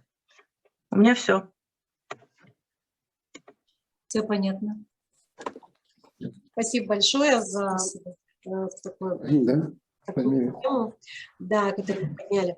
Так, сейчас я передаю слово Гитиатуллину Зульфару Габитовичу. Это начальник отдела генеалогии, выставочной и публикационной издательской деятельности Национальный архив Республики Башкортостан. Тема его доклада – это будет «Башкиры Свердловской области в документах Национального архива Республики Башкортостан». И далее прошу подготовиться Юмагулова Анвара Мансуровича. Передаю слово. Башкортостан Республикасы архивы исеменен сәламләйем. Һәм үземнең ошо сыгышымда кыскасарына безнең архивта сакланган документларга байкау яһарга дигән Добрый день, уважаемые участники форума. Я рад приветствовать вас от имени Национального архива Республики Башкортостан. И в своем выступлении кратко охарактеризовал бы вот фонды, которые содержат сведения о башкирах Свердловской области. Наиболее информативный, полный такой фонд, называется вот фонд И2, канцелярия Оренбургского военного генерал-губернатора. Вот о документах вот частично об этом рассказывала уже Лейла Факеловна, и в этих документах можно найти сведения о всех сторонах жизни башкирского общества. Там в этом фонде много документов, переписка о состоянии башкирского войска, о состоянии населенных пунктов, и вот приводятся данные о посевах хлебов, и особенно вот в последние годы существования кантонной системы управления, когда они уже готовили передачу башкирского населения в гражданское население, то тогда уже вот приводятся наиболее подробные данные по населенным пунктам не только вот Свердловской области, но и по всем населенным пунктам башкирского войска. И, конечно же, отдельного упоминания, наверное, заслуживают так называемые формулярные списки о военной службе, в которых вот приводятся сведения об участии башкир не только в войнах России, но и на пограничной службе. В первое время они охраняли и сибирскую линию, потом уже в основном привлекались к охране Оренбургской линии. По командному составу, по офицерскому составу приводятся подробные данные, в каком году, в какой крепости, или вот если вне губернии, где именно в губернии они проходили службу. Приводятся данные также о составе семьи, возраст детей и грамотность. А по рядовым таких подробных данных, к сожалению, нет. Они вот даются только вот как год поступления на службу и в каком году, сколько раз был вот вне губернии на службе. Вот такие короткие данные. Но тем не менее, вот эти источники наиболее важные по выявлению имен участников Отечественной войны 1812 года. По ним вот нами был составлен список, хотя этот не полный. Следующий год у нас юбилейный вот по войне 1812 года, 210 лет будет, и будут, конечно, юбилейные мероприятия, и поэтому вот ученых, исследователей, просто интересующихся своей истории, вот людей, краеведов, я просил бы вот обратить внимание на эти документы. Следующий фонд – это фонд Оренбургского Магометанского духовного собрания. В этом фонде очень много документов вот по духовным лицам, о строительстве мечети, о назначении духовных лиц. И если вот их снимали с должности, то за какую провинность их снимали. И есть указы о назначении, сами указы, и очень много информации по приходам. Сколько было прихожан мужского пола, сколько прихожан женского пола. И вот такие подробные данные. И кроме вот назначения и перемещения духовенства, есть и другие документы, которые вот позволяют изучить историю нашего края. Это и жалобы прихожан на своего духовного лица, жалобы жен на своих мужей. Хотя вот в советское время вот особенно у нас утвердилось мнение, что мусульманские женщины бесправные и были забитые. Вот изучение этих документов показывает обратное, что у мусульманских женщин было вот право подавать на развод. А вот у православных до революции вот такого права не было. Они только в исключительных случаях вот православные могли через духовные консистории, только вот через высшее руководство только могли подавать на развод. А вот у мусульман это наблюдается сплошь и рядом, и причины указываются.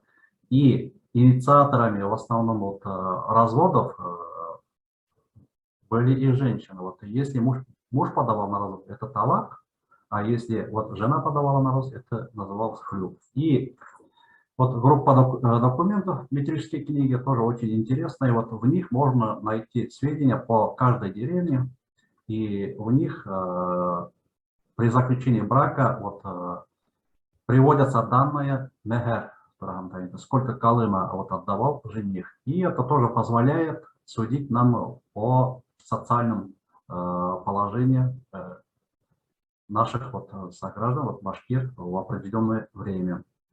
Есть и другие документы, вот, о наделении землей припущенников башкир, вот поземельные споры, это в нескольких фондах есть такие документы. Вот изучение вот этих документов иногда вот позволяют найти копия с копии жалованных грамот. Иногда вот в этих фондах мы их находим. Вот тоже вот ждут своих исследователей вот эти фонды. То, что касается советского периода, вот и гражданской войны, конечно, документов по этому периоду очень мало. По гражданской войне они хранятся в Москве. В нашем архиве только отрывочные сведения, но вот то, что, как создавалась наша республика, как вот устанавливались границы вот нашей республики, вот это можно проследить по нашим документам. Очень сложно вот стоял вопрос с Уральской областью, куда вот отошли свердловские башкиры. И первое время Уральская область, она претендовала на земли вплоть до Уфы. Все заводы вот она хотела себе как бы взять. Но население было против, были организованы и письма, и ходаки в Москву. Вся эта переписка вот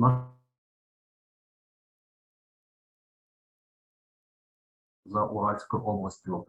Они первое время претендовали и на белорусские заводы, но то, что население поголовно было против, и они организовали вот ходаков в Москву, то решено было оставить в территориальном отношении эти заводы остались на территории Малой Башкирии, а в хозяйственном отношении подчинялись Уральской области. Потом только вот созданием своего башсовнархоза эти заводы потом уже полностью как бы подчинились нашей республике.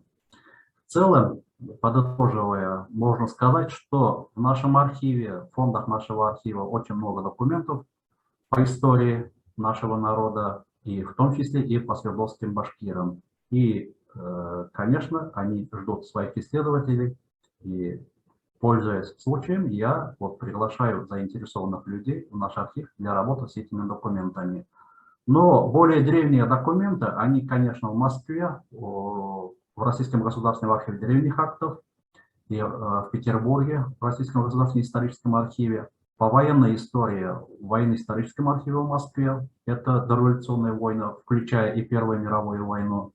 А вот период гражданской войны в военном архиве в Москве, Великая Отечественная война еще в архиве Министерства обороны. Спасибо за внимание.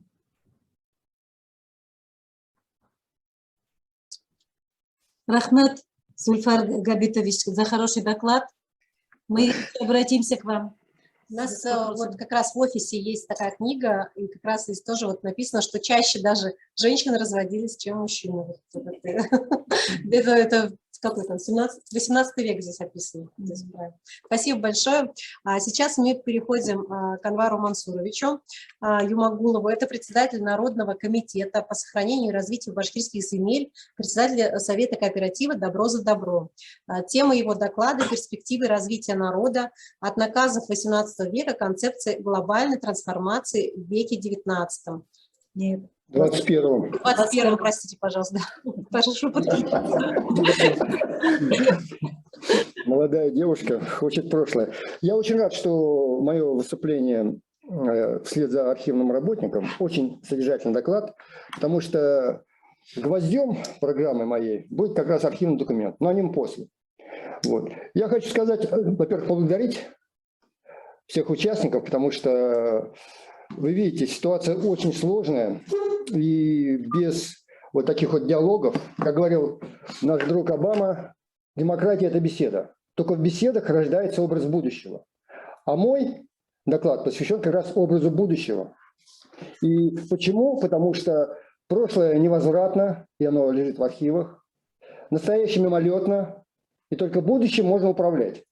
Вот надеюсь, что мы с вами вместе создадим образ желаемого и реализуемого будущего, к которому мы будем вместе стремиться. Тем более, что эти образы были заложены на территории Свердловской области, в маленькой-маленькой деревушке Уфа-Шигири, начиная с 2004 года, куда я езжу, можно сказать, как на вторую родину. Вот такая ситуация. Я начну свой доклад с очень важного документа, поскольку мы обсуждаем наказы депутатов уложенной комиссии, созданной Екатериной, для обсуждения будущего всех сословий и народов Российской империи в то время. Вот. И вы же помните, что наказы депутатов башкирских были выслушаны, но не выполнены, и началась крестьянская война. Я надеюсь, что на сегодняшний момент, выслушав декларацию «Оставьте нам будущее», руководство Российской Федерации, а также мировые финансовые власти будут более благоразумны и прислушаться к голосу башкирского народа, изложенному в нескольких документах. Первый документ – это резолюция научно-практической конференции «Сельский социум на Урале. Прошлое, настоящее и будущее». Она прошла в честь 360-летия деревни Уфа-Шигири и имела очень большой общественный резонанс. Вторая резолюция, о которой я хотел бы упомянуть, это резолюция, принятая на Таратау, поскольку я ответственный организатор Луинов. Вот тут было упомянуто, что у Луинов только один раз в году разрешили Рахмикулову, да? Вот, Юмагулову то же самое один раз в году сначала разрешили, но начиная с 2012 года почему-то попросили, чтобы я это называл народным сходом, а не Луин. Но наше дело, как говорится, послушаться властей. Сейчас это называется народный сход. Вот. И прежде чем продолжить свою дальнейшую речь, я остановлюсь на третьем, последнем документе, очень важном. Но он первый по значимости, поскольку он охватывает глобальные проблемы. И в условиях экологического безумия, которые задают нам такие знаменитые экологи, как Чубайс, ну и прочие товарищи, я считаю, что голос коренных народов мира должен прозвучать очень мощно. И я попрошу вас потерпеть 3 минуты и выслушать всю эту декларацию от начала до конца. А потом дам свой комментарий. Если вы не против, я начинаю читать. «Оставьте нам будущее». Декларация от 01.05.2010 года, принятая на саммите мудрецов мира в Редстоун, это резервация Дакота, штат Оклахома, США. Мы, представители коренных народов Земли, называющие себя экологические философы, приехали из 4 концов Земли в Редстоун, штат Оклахома, чтобы обсудить будущее планеты. Вот видите, какой задел, да? Экологическая философия, представители коренных народов Земли, поддерживает взаимно благосклонную сеть связанных физических и духовных процессов, взаимодействующих между собой, и которая соединяет наследственное прошлое с отдаленным будущим. Наши коренные народы верят в достижение духовного и материального благосостояния через сознательные действия. Наша мать Земля – это живой, динамичный организм с врожденными ценностями, и мы должны активно следовать ее принципам, чтобы остаться в гармонии и балансе с природой. Сегодня мы находимся на рубеже, когда человечеству грозит опасность исчезновения с поверхности матери Земли. Поэтому эта срочная декларация является ответом на постоянные просьбы женщин, молодежи, детей и стариков, представителей коренных народов мира, всего мира о сохранении природного баланса на уникальные отношения с природой и окружающей средой. По нашему образу жизни и самому существованию, но нашему образу жизни и самому существованию угрожает опасность, которая заключается в нежелании властных структур принять наши принципы и учреждения как часть решений, которые могут спасти нашу планету. Поэтому мы обращаемся ко всему миру. Это 2010 год, друзья. В чем заключается обращение? Экологические, социальные, экономические и политические конфликты по природным ресурсам и правам доступа, проблемам изменения климата и другим существенным проблемам, угрожающим международным и местным сообществам, внезапно не возникли на глобальном пейзаже.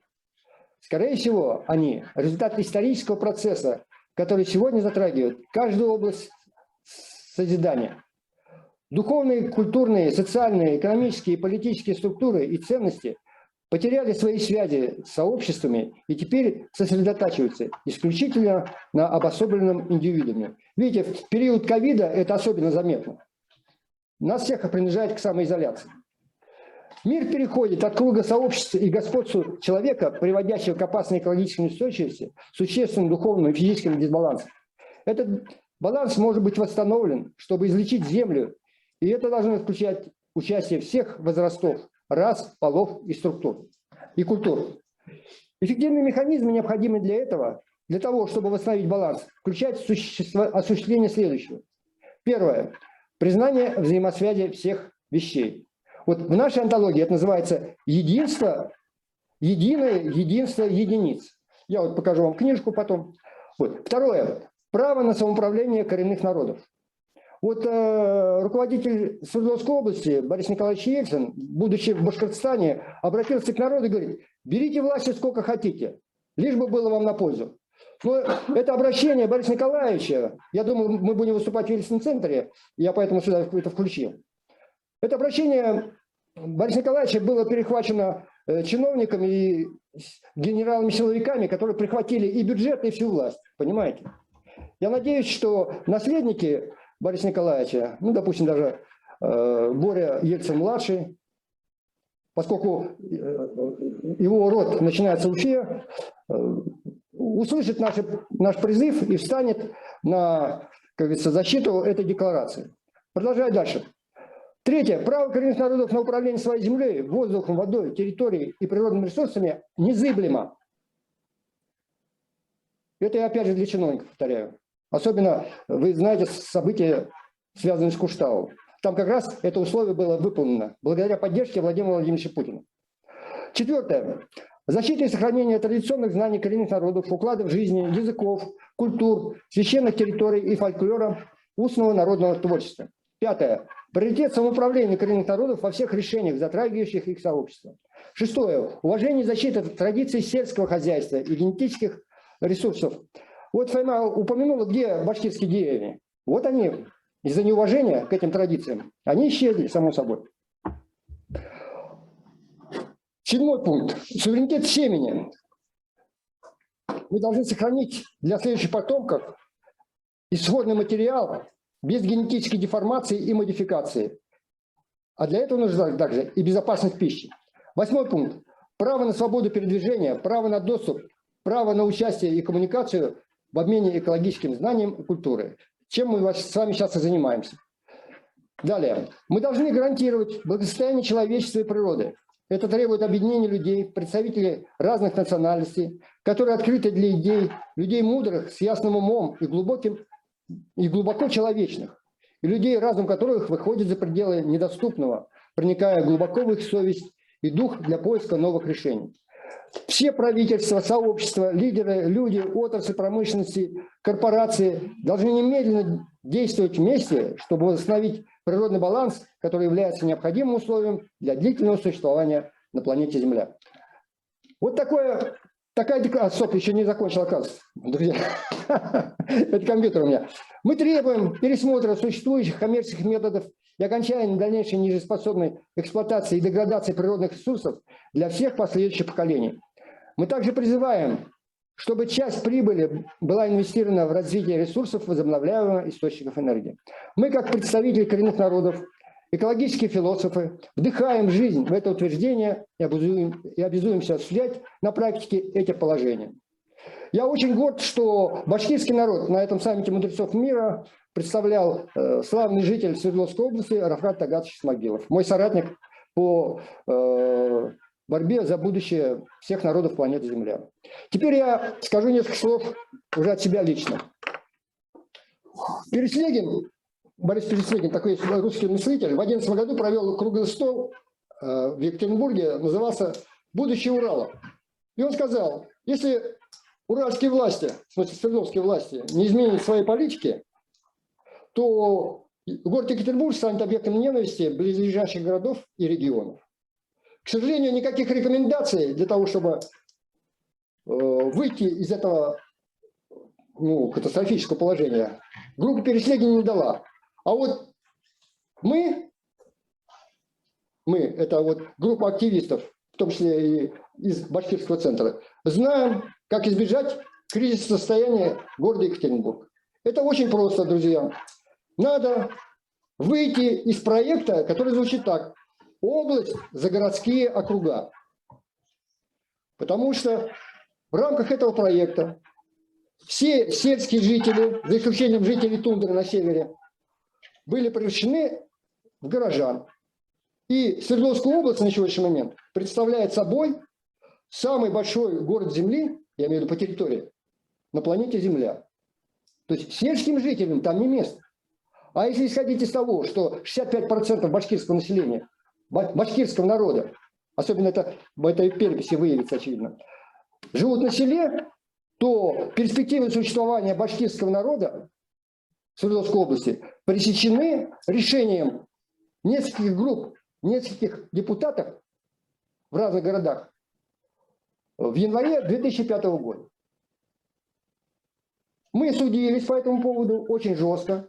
Но мы знаем, что такое представляет собой судебная власть, особенно в Екатеринбурге, не говоря уже о Башкортостане. Но я считаю, сейчас создалась уникальная ситуация, в отличие от тех времен, когда Петр I и Алдар Исекеев сотрудничали, когда сотрудничали Тасимов и Екатерина, инженерное училище и так далее. Да? Сейчас Владимир Владимирович Путин, обращаясь к человечеству с трибуны ООН в 2015 году, призвал все человечество, умных людей человечества, к операции умов для построения цивилизации, основанной на природоподобных технологиях. То есть он фактически повторил те документы, о которых я сказал выше. То есть решение Уфа-Шигири 2007 года, решение Таратау 2009 года и решение в Оклахоме 2010 года. Более того, в сентябре он заявил об этом ООН. Уже на День Республики 11 октября 2015 года мы собрали ООН на Таратау и поддержали эту инициативу Владимира Владимировича Путина. В январе 2016 года эти документы лежали у него на столе.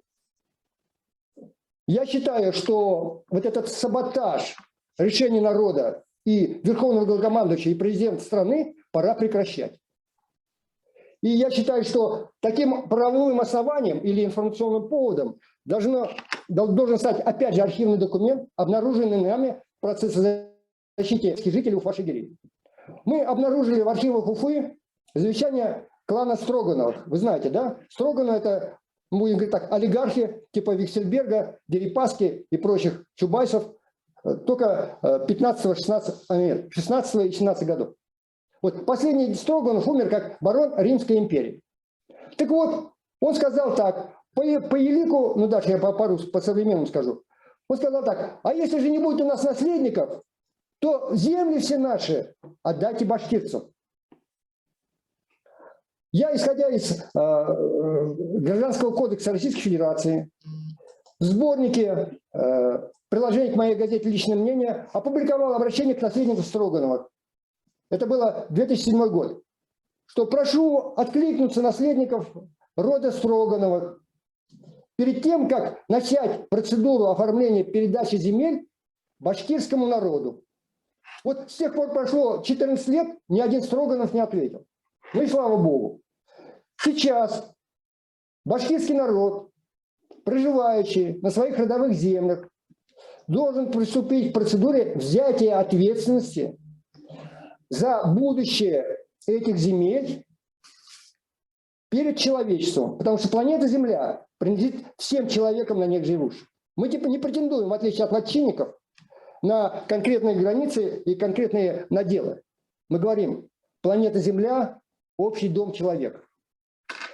И поэтому я очень рад тому, что вот на этой трибуне, очень высокой, очень значимой и очень резонансной, я надеюсь, мне дали возможность озвучить такое предложение.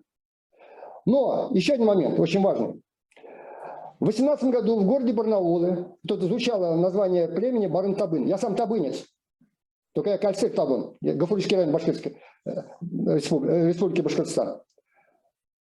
Я представлял башкирские роды в городе Барнаул на Совете русских родов Алтая. И мы приняли решение поддержать обращение Владимира Владимировича Путина и обеспечить переход человечества в новое информационное состояние, то есть в новую цивилизацию, мирным, эффективным, не военным путем. Поэтому я всех олигархов, коррумпированных чиновников и генералов прошу не беспокоиться.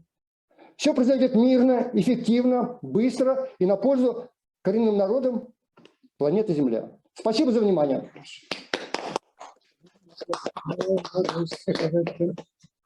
Спасибо вам большое за такие интересные заявления. Да, да. Вы большой патриот башкирского народа. Тут у нас... Я здесь выступаю по поручению Совета русских родов. Мы с русским народом договорились не допустить последнего башкирского восстания, бессмысленного русского бунта и глобального еврейского погрома. Это всем должно быть интересно. Всех призываю к созиданию во имя общего будущего. Спасибо. Спасибо. Сейчас у нас на этой конференции участвует конференция «Почему межрегиональная?» Потому что участвует и Республика Башкортостан, и Челябинская область, и Пермский край, и Свердловская область. И вот у нас сейчас мы приступаем к докладчику из Челябинской области.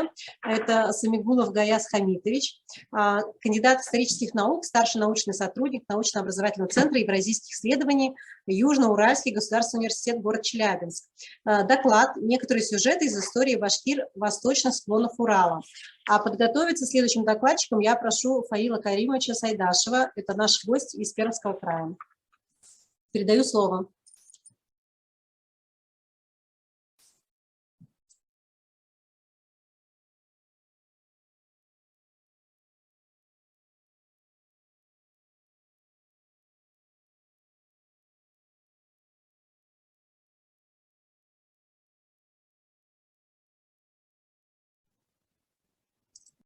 Он там есть? Посмотри, пожалуйста. Сейчас проверим докладчик.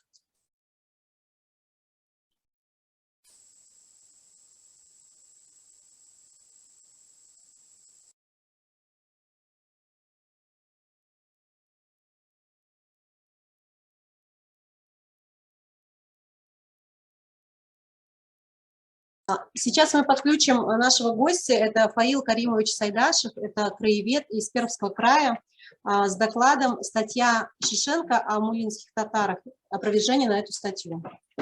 Так, вот сюда садитесь, а там кого включить?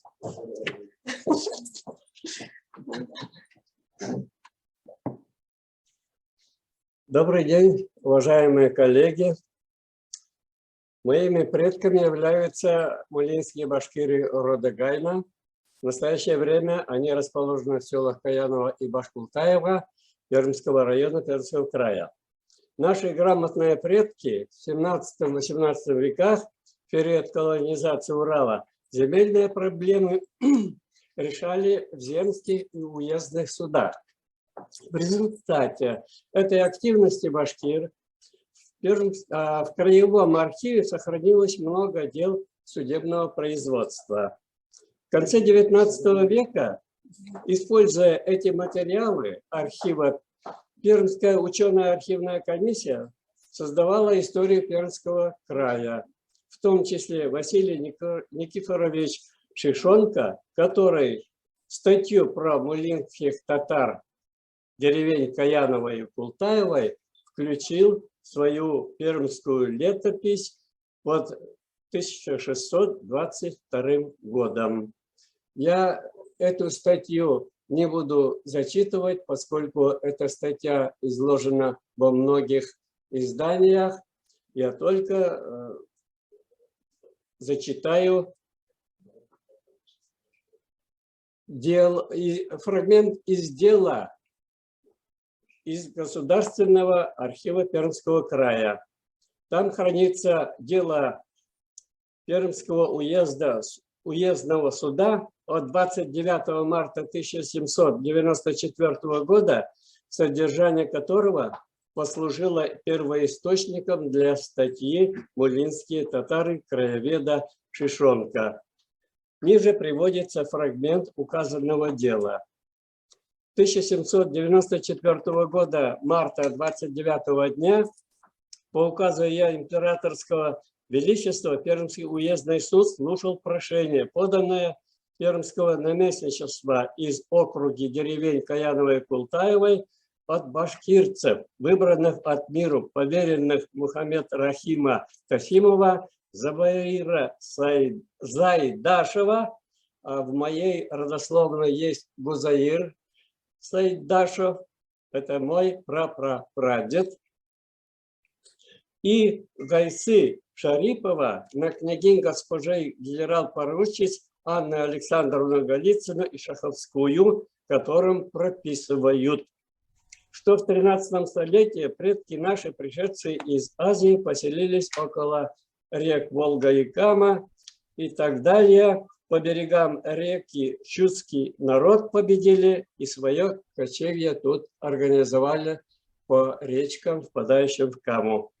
И были они сперва под начальством ногайских и казанских царей, однако же по юртам имели своих князей.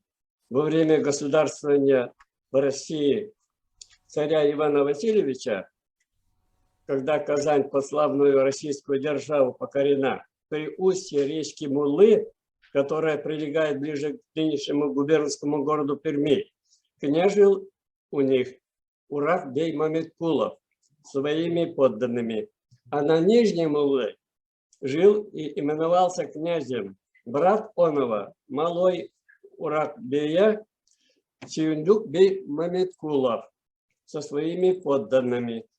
Отец их, Маметкул, это вы знаете, вот, тоже много читали про Маметкула, Муллу, который правил своими сыновьями.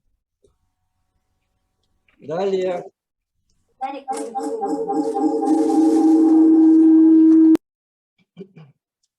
Значит, наши башкиры по согласию своих подданных вступили в подданство под российский скипетр с таким обязательством платить государю сверхслужб и ясак. Ну а дальше я зачитывать тоже не буду, сокращу свое выступление. Вот. И вот я зачитал вам из дела фрагмент, в котором ни одного слова о татарах нет. Откуда взял Шишонка? Вот дальше будет так. Сравнение текстов, один из которых составлен в конце XIX века Шишонка, а другой записан в ходе слушания прошения Башкирганинской волости в Пермском уездном суде в конце XVIII века, в котором излагается прошлое гайнинцев, в том числе история освоения далекими предками территории Среднего Урала. Ясно показывает измененные места. Как видим, при обработке первоисточника пермский ученый, историк, произвольно вводил в оборот сконструированные им самим понятия, такие как мулинские татары, тасимские татары, татарские князья, применительно к нашим мулинским башкирам. История мулинских башкир представляется важной и интересной темой, которая позволяет раскрыть специфику и условия включения значительной группы этноса в состав российского государства. Как видно из сравнения двух статей и вариантов документа, посвященных одному событию, краевед Василий Никифорович Шишонка неправомерно отредактировал исторический источник путем включения упоминаний о татарах. Данное действие автора XIX века представляется некорректным ввиду наличия труда известных историков XVII-XVIII веков Карамзина и Татищева, которые нашу историю излагали все-таки раздельно татар, раздельно башкир. Также в описании всех обитающих в российском государстве народов Ивана Георга в 1799 году, описание башкирства, составленное Казанцевым в 1866 году, и еще добавил туда же Рычковым, многими другими, оставлены капитальные труды о башкирах с древнейших времен. Труд Шишонка больше века используется учеными и краеведами, которые не знают о своем заблуждении. В этой связи принципиальное значение имеет анализ источников по теме, восприятие их информации и при необходимости сравнение с аналогичными документами соответствующей эпохи. Здесь следует обратить внимание на цельность и полноту информации, используемой из первоисточника. Историческое событие, отраженное в письменных источниках, целесообразно максимально корректно и правдиво интерпретировать современным исследователям. Спасибо. Спасибо большое за то, что вот показываете, что доверяй, но проверяй, как говорится. Вот. Сейчас произойдет, ну, уже оно по сути происходит, историческое событие, когда два человека, которые в свое время были в США, да, вот с визитом, и сейчас они встретились онлайн. Один находится теперь в Уфе, другой в Екатеринбурге. Я представляю нашего Рафхата Тагатовича Исмагилова, это кандидат экономических наук, эксперт Общественной палаты Свердловской области, председатель отделения Свердловский областной башкирский центр в Нижнесергинском районе Свердловской области. Как раз вот он и является жителем села Уфа-Шагири. И его тема сегодня – это родология как наука и институциональные изменения как факторы сохранения башкирского народа. Сейчас мы произведем переключение камер. Я надеюсь, что у нас пройдет все успешно.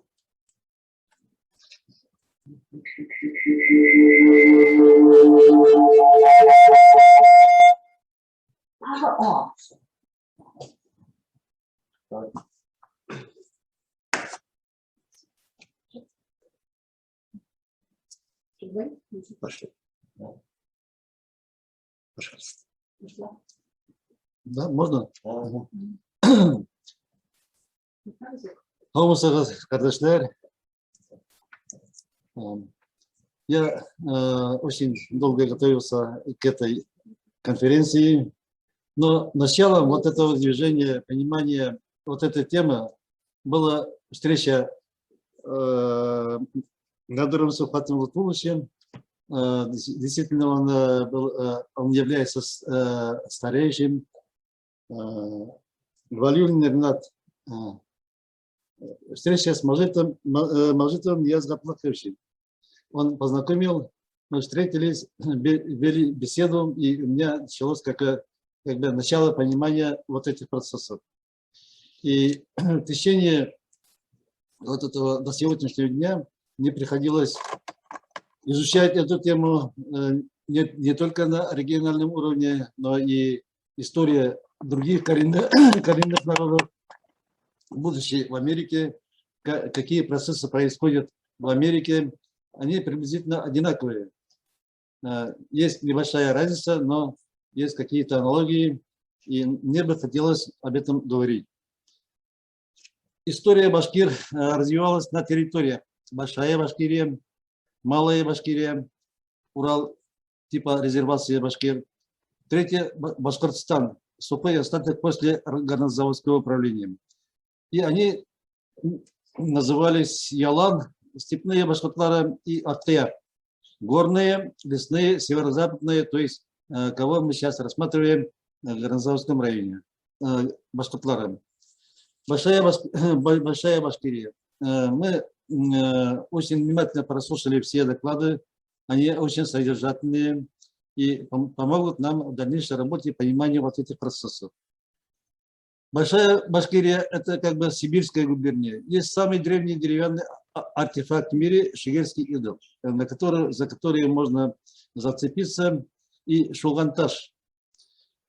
Обращая внимание на рунические знаки на нем, мы читаем от зверя к человеку и от человека к Богу.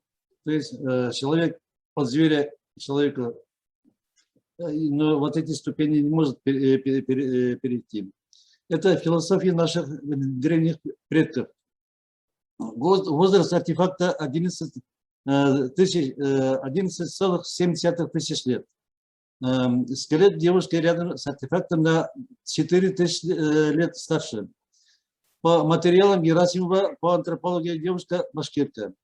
Я участвовал на международной конференции в 2018 году по поводу этого артефакта. Собирались ученые со всего мира и обсуждали эту тему, которая пролежала в запасниках музея более 100 лет, и он найден при добыче золота в Шигирском торфянике, недалеко от Екатеринбурга, возле Кировограда. Находится в областном музее. Тамга башкирского народа, который обозначен вот башкирские рода, начало берут с этого артефакта. Башкирии на Урале жили с древних времен. Калмацкие захоронения люди башкиры. Это ученые доказали, антропологи.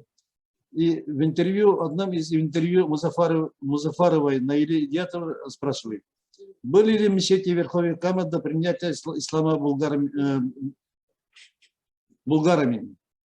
Ответ – да. То есть мы знаем доктора исторических наук Музафаровой, она работает в Пятом университете, и я в Москве посмотрел все его материалы, которые касаются этой темы. Топономические, гидрономические большинство названий на Урале верховьях Камы башкирские. В верховьях Камы есть Гаинский район, то есть там жили гайницы, в том числе до принятия булгарами ислама. В бассейнах рек Чусовая, Шуша-река, Верховья Исетии, Тагил, название Шурала, Шигирская, Аятская, Шарташская, Балтын, Таватуй, Уктус, Арамиль, Шайтанка, Бетимка, названия башкирские. Здесь обитали гайнинские башкиры. И ими здесь слагались предания о Шурале, Соу-Ясе, которые отражались в творчестве Габдулла Тукая. Здесь формировался старобашкирский язык, основа нынешнего литературного татарского языка. Сибирскую губернию заселяли с новгородских, московских княжеств, поселялись в монастырях. Щердань был площадкой для освоения Сибири по тем временам пушнина в верховьях Камы соли. Верховья Камы единоличным хозяином правами насилия был Строганов. В его интересах были найти маршрут пути покороче для торговли и получения таможенных пошлин до 50% от стоимости товара. Второе. У берегов Иртыша были соляные озера под контролем Ямыш. Все документальные материалы имеются, могу представить. И в своей статье эти все материалы представлены. Строганова нужно было найти руководителя экспедиции, который знал дорогу, обычаи коренного населения и ладил с людьми. Этот человек был найден по кличке Ермак, Тукмак. В селении Шигири были башкиры-гайницы немецкой породы. Так звали всех европейцев, так же, как всех нерусских татарами, басурманами. В Уфа-Шигире говорится, Строганов был счастным гостем Уфа-Шигиря, охотился на медведя, за одну берлогу платил по 100 рублей. Это очень большие деньги по тем временам. По преданиям рассказывают, что однажды медведь очень близко подошел к Строганову. Участник охоты из Шигири не выдержал и выстрелил в медведя. Строганов был недоволен и приказал стрелявшему взять небольшой предмет и держать над головой. Он выстрелил и попал в цель. Другой случай. Уфа-шигиринцы стали с малых лет кормить медведя и укладывали в берлогу. Строганов распустил по глазам, по взгляду ручного медведя, ругал их и платил денег поменьше. Топономика, какой в Уфа-Шигирях, носит то же самое название, откуда началась экспедиция Ермака. Дион, с Денисом поздоровайся. Он нападал на северо-западный башкир, и они решили воспользоваться предложением Строганова. Пленная жена Кучумхана Нагайка, которой более 100 лет, рассказывала о богатствах золотом и серебром башкирских земель. Башкирские рода Сазгы, Терсиак, Упей вытеснены из сибирских губерний регулярными войсками. Они притесняли другие башкирские рода, обязали платить тесак, и щеряки увозили их в плен. Страдали башкиры-ганницы на берегу реки Атик, Беседь, Уфа, Сергей. Имеются документальные подтверждения. Большокрещенская волость искусственная, есть Щегирская волость, есть архивные материалы. Другие башкиры-ганницы Бардым эмигрировали к землям Башкир-Тайпан, другим родам. То есть Пажа Шарахманболов был верным империи башкирам, верным башкирам, но от него были очень большие беды. Я считаю, что одной из причин отхода башкир от своей идентичности было то, что он приходил палкой во время мечети Жумга, приходил, всех бил, кто не приходил в мечеть. Второе. За смертную казнь бросали людей с высоты, с мечети на гвозди, на эти. И в чем-то они таскали, привязали к лошади его назад и таскали по улице, пока он, значит, чуть не до смерти. Вот такие наказания были. Малая Башкирия, Урал. До Петра I были казенные заводы Кунгурского города. Уктус, Арамиль, Федьковский, Невьянск. Они были основаны на вотчинных землях Башкир, Гайна. Вотчинные грамоты приведены в книге Асфандиарова. Это документально доказано, что вот имеется вотчинные земли Башкир до падения реки Утка до Утки в Часовую. Это где-то дружинно, где-то в этих пределах были вотчинные земли. И оттуда Барды, другие названия топономики, это башкирские, и вот эти доказывают. На казенных заводах привлекались пленные из северных войн. На основе информации о ресурсах Урала на западе Лейбнице был подготовлен в 1670 году план передела мира. И мы живем до сих пор по этому плану. Планы Запада составлены вот Лейбницем, а потом экономические методы Ньютоном. Вот таким образом была подготовлена захват земель. Не только Москвой, но и Западом. Россия до Амура должна была принадлежать шведам. Произошло то же самое с коренными народами США. Вначале всех согнали в резервацию Оклахома, в нашем случае Урал. Когда обнаружили на Урале полезные ископаемые, они дали срок покинуть территорию, короткий срок, Техас.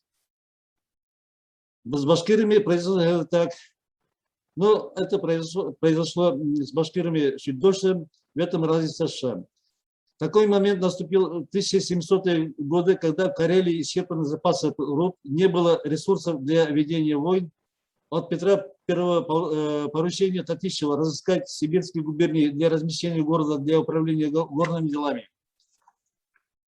Были разные варианты, в том числе Атик. Принято решение разместить крепость на Исете, потому что Атик маловодная, здесь больше воды, недалеко от Уктусского завода. Башкиры разных родов обратились к Татищеву с требованием, чтобы здесь не свободных территорий. Они говорили, что дали клятву Ивану Грозному и строго придерживался этой клятвы. За отказ придерживаться клятвы башкиры наказывали других за самодурство и что они не допустили Строганова. И в этом случае мы видим, что башкир показывает всегда нападающими. Они защищали свои права.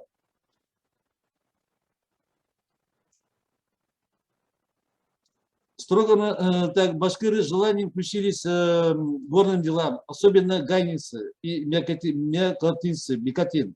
Несмотря на обещание Петра I дать преференции башкирам, в 1036 году Анна Яновна издала указ о запретах башкирам. За отказ подчиняться смертная казнь. Есть архивные материалы. Впоследствии развития указа институциональное решение отсталости технологического уклада жизнь башкир стал убогим. По архивным материалам скудные, склонны к воровству, актуальны и сегодня. При развале Советского Союза магазинные полки были пусты, а в подъездных путях к крупным городам портились эшелоны с продуктами. Запад использует голод, в основном мусульманских стран, для решения своих политических задач. Ситуация в Сирии. Башкирские земли покупали, сдавали за ничтожные цены. Стали строить крепости. В 1767-1769 году Екатерина II созвала уложенную конференцию. Делегатами были избраны из отгайнинцев и бекатин. В документах показывается, что мякатин, активно участвующие в горных делах. Токтамыш Ижбулатов и Базаргул Юнаев в наказе от башкирского народа описали противоречия, накопленные в обществе. Основная причина – нет института развития башкирского народа. Крепостных крестьян перевозили для горных работ на Урал, по дешевой везде. Мигрировали казанские татары не столько от падения Казани, сколько от избыточности в деревне и нехватки земель на родине, другого технологического развития. Поднялась гражданская война в основном из-за бедности населения под предводительством Пугачева при поддержке яицких казаков, обрушивших Башкир Ермака. По истории башкирских родов выполнена большая работа команды Хамидуллина. Его нужно продолжить и развивать комплексно. Мы готовы участвовать в этой работе. Я бы хотел сразу зачитать в резолюции конференции свои предложения. Можно, если позволите? Очень содержательно. История башкирского народа с точки зрения философии, хронологии, фактологии, экономики, средств вооружения, средств геноцида. При численности башкирского населения менее 50 тысяч в регионе. Сельское население отнести к малочисленным коренным народам. Третье. В Свердловской области для сельской местности в Западном управленческом округе организовать БИЦ. Уточнить понятие дружба. Когда нет дружбы между башкирами, как они будут представляться между народами, особенно с татарами. Просить Всемирный Курултай озвучить материалы ревизии регионального Курултая Башкир. Никогда им не было сделано публичного отчета. Выступление отражает не о своей работе, приписывается. Без этого нет никакого развития. Четвертое. Организовать новые формы гибридной экономики для села. Пятое. Развивать науку родологии как для башкирского народа. Определить стратегию развития сельских территорий. Методическая помощь должна быть оказана Институтом стратегических исследований. В Уфа-Шагири была приглашена глава Республики Башкортостан или его представители. До сих пор вопрос не решен. Шестое. Подготовить проект и реализовать его для просветительского центра для многодетных семей и детей-сирот. Седьмое. Поддержать инновационные проекты «Экологическая труба в сельской местности», «Система образования пятого поколения», «Уральская инженерная школа». Восьмое. Развивать народную дипломатию с организациями коренных народов.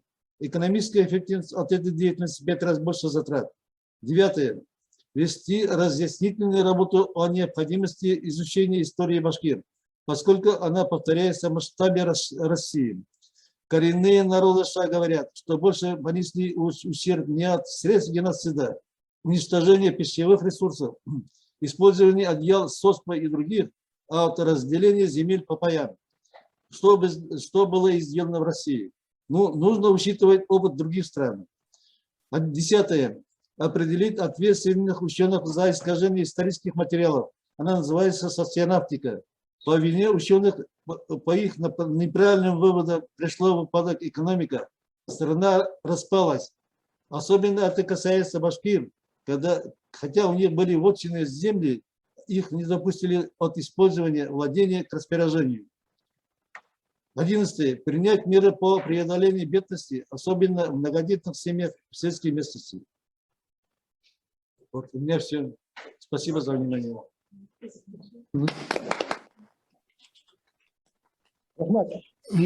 Спасибо большое за такие инициативы. Мне всегда нравится, как Рафат Тагатович всегда.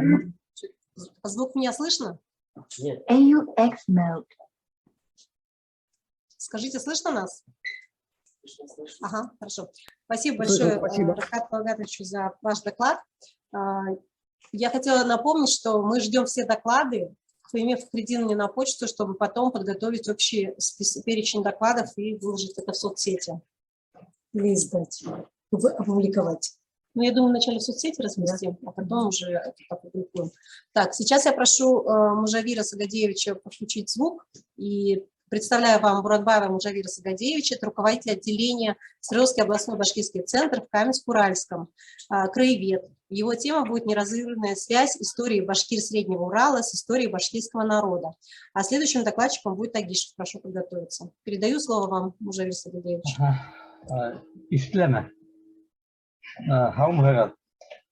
Başkurt kardeşler, Başkurt savaşları, Başkurt bulgaz. Buna min birinci sene etip bütün gilemine min kahirde ultra. Каменск, Уральский деген қала, Свердловск өлкесінде, менің бұл жақта Хикан шақырым Екатеринбург, ултра, бұл жақта где-то Хикан шақырым Челябинск, алда үсі, еще неден айткім келеді. Мына ошо жерде Орта Уралдан Күнжақ Урал текелешкен, шулай Орта Уралдан Сибир ерлері, или там Западная Сибирь, есе делғаға бойлап бөліне. Бұл орында бұрынғы Қытай башқұрттары жерінде орналасқан Каменск қалаһынан хәзер сәлемләйм. Ошо жерде де Свердловскінің Каменск районы мен отырған жер. Курган өлкәсенең Қытай районы, Челябинскінің Коншақ районы менен шикләшәбез, граница. Значит, мына ошо жерде шул Исет елғаһын үдегез биләгез битендә Мамин Сибиряк үз вакытында ошо елга башкорт җирләрен кан артериясы агып үтә дип язган. Ошо Мамин Сибиряк битендә ошо Екатеринбург өлкәсендә бұрынғы губерниясында туган инде. Мына тагы ниме әйткем килә иң башта, кичә генә ошолай Зом аша Орынбор башкортларының сараһын караным. Бик мотор итеп тарихты беләләр, һәйбәт башкортча һөйләнәләр. Аны даже Мәскәүдән дә карап утыралар, может быть, бездә дә шулай карайлардыр. Бу ягынан бу сара бик яхшы инде. Үзе дәвам итеп, шуны әйтеп килә тагы, без Свердловск башкорт үзәге оешма әгъзалары 2010 елдан алып ел һайын Екатеринбургта конференция һәм фестиваль үткәреп киләбез инде. Быел гына коронавирус арканы. Темалары һәр көн үзәгендә торган башкорт халкына тура бәйләнгән хәл вакыйгалар турында унда каралган темалар брошюра форматында да басып сыга килде. Был бик зур һәм катмарлы эшләрде. Мужавир Сергеевич, у нас есть гости, которые только по-русски говорят. Говорите, пожалуйста. Хорошо, перейду на русский язык. На двух языках, или с переводом, или на русском. Вот, чуть-чуть повторю, тогда 2013 года мы проводим ежегодные конференции и фестивали, и там рассматриваем важнейшие вопросы, я считаю, посвященные башкирской тематике. И это благодаря, вот сейчас в экране мы видим, Фаиме Фаридовне Юсуповой, она столько сил тратит, ей вообще-то большое спасибо, конечно. И вот эта тематика, вот, которую я сегодня внимательно слушал, в принципе, мы в какой-то степени ежегодно рассматриваем. Ну, сегодня, конечно, более подробно, там хорошие доклады были, много интересного. И вот этот вот, как вот сказал уже Оренбургский башкир, сегодня мы, и вот это новая, так сказать, Zoom-передача очень полезная, я считаю. И просто единственное, так сразу предложение, может быть, это территория была более обширной, то есть вот эти коды надо рассылать заранее. Вот это я хотел сказать, потому что даже ко мне приходили вопросы, как можно участвовать. Ну, я кое-кому, конечно, дал, наверное, смотрят. Вот. Далее, значит, так, чтобы не забыть. Вот, чтобы я хотел бы вот на что обратить внимание, что Сегодня Башкирия регион утратили чувство единства, вот это мы видим, и отстаивает свою историю. Вот я бы хотел небольшой обзор делать освещение истории башкирского народа в наши дни. Вот год назад мы смотрели фильм Свердловского областного телевидения «Урал заселение». Здесь утверждается коренным народом области только манси, башкиры в числе пришлых народов. Есть материалы этого года. Вот, например, в раскопках в закрытых городах Челябинской области, значит, там тоже якобы только манси, останки. Вот это горные районы, вот в районе Мияса, Челябинска, ну, есть доклад такой. Потом, вот в этом году тоже видел фильм очень интересный, Захара Прилипина «Ермак не оккупант». Что-то тут посвящено протесте Тобольска. Но дело в том, что там как-то про башкирца не говорится, но там очень интересно рассказывается, допустим, ну, скажем, по нашему Шежере, родословной Ивана Грозного. Вот я лично такого-то не видел, я специально записал, проделал, ну, советую посмотреть. Вот я отвлекаться не буду, но вот еще буквально 23-го, значит, сентября вот областное телевидение передало, что в областном центре при раскопке обнаружили средств начала строительства Екатеринбурга. Тогда при честной раскопке должны найти останки башкирской деревни, так как город именно так начинался. Вот, значит, ну как бы нам посматривать что. Ну, тоже не могу не сказать, поскольку вот я и говорю, весь башкирский народ, это, хотя мы разделены так, по областям, по губерниям и так далее, там, просто понятно, что почему разделили, но тем не менее мы как народ, как духовно единственны. И поэтому, ну вот я, допустим, смотрю материал старый, и Екатеринбурга, Кургана, Челябинска, Оренбурга, по возможности, уже тем более. Вот поэтому, что я хотел сказать, меня встревожило резонансное выступление войсками декларации Саши Белова, утверждавшего, что Салават Юлаев бандит. В эти дни, 21 сентября, прошла информация, что в Уфе экскурсоводы то же самое рассказывают гостям города. Вдруг вот известие проходит, что необходима реставрация памятника Салавата Юлаева со снятием постамента. Тоже это не совсем хорошо. Вспомним, Санкт-Петербург демонтировал памятник Заки Валиди, отца российского федерализма, хотя против него криминала так и не нашли. Вот. Ну и последнее, вот прошла информация, что показали спектакль Акисабики Байсаровой. Вот эта героиня, ее история происходила конкретно в городе, значит, Екатеринбурге в свое время. И место это все известно, где ее сожгли. Вот. Даже сейчас ближе подойти в город Каменск-Уральский, муниципальное образование, здесь тоже про башкирский народ много пишет, интересно, есть хорошие, но есть и, как бы сказать, спорные. Я тогда, если есть такие материалы, полемики вступаю, то вот в свое время я и говорил, что, значит, череп где-то с 13 века, может быть, конец 12-го, там, вот, череп башкирского, там было, так сказать, громко сказано, есть фотографии, но потом перестали, потому что эта история, только наша история. Вот. Так.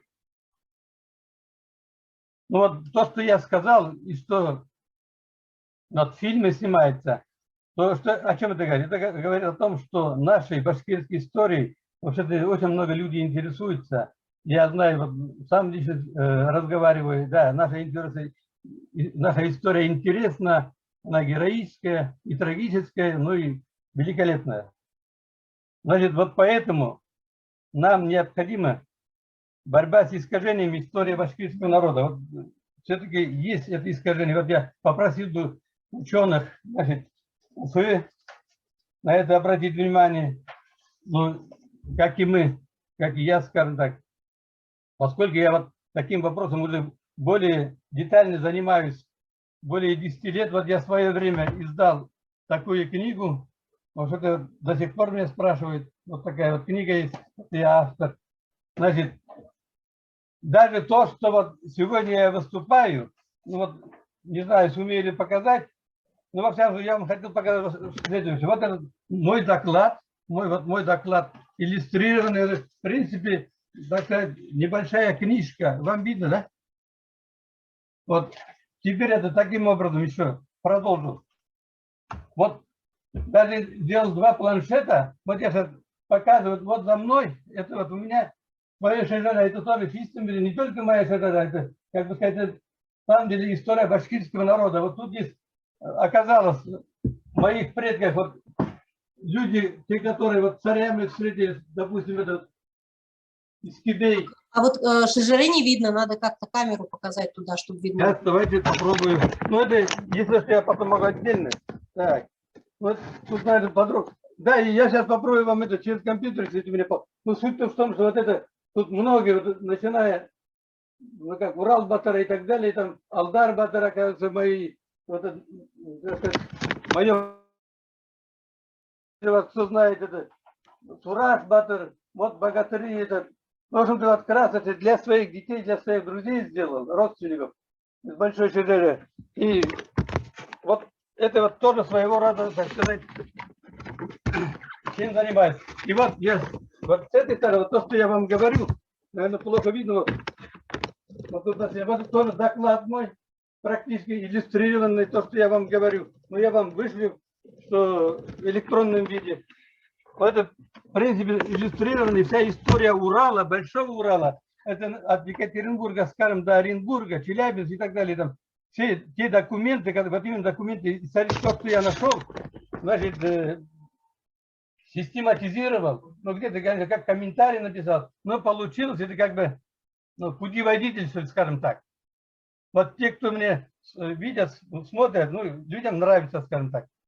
Вот в таком плане я сам работаю, и хотелось бы, вот еще покажу, вот тоже хороший, вот Фаима Фадрина видела, она даже мне сделала большой такой плакат, вот схема, карта, допустим, это вот как башкиры живут.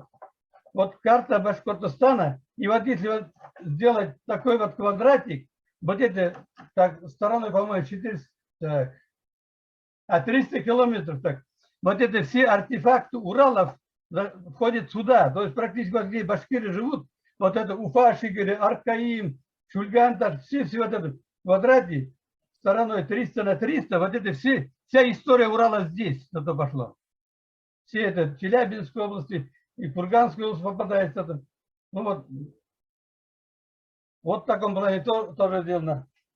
Ну, это уже более такое специально сделано, как была колонизация Башкортостана, там крепости построили в свое время. Вот такие исторические материалы, Вадим, я занимаюсь и по-своему располагаю, чтобы людям было понятно. Человек смотрит и сразу понятно, там, не только словами. То есть я сторонник того, чтобы ну, как сказать, желательно меньше слов, больше была наглядность, видимость, чтобы молодые поколения, вот тогда понятно и ясно. Вот так. И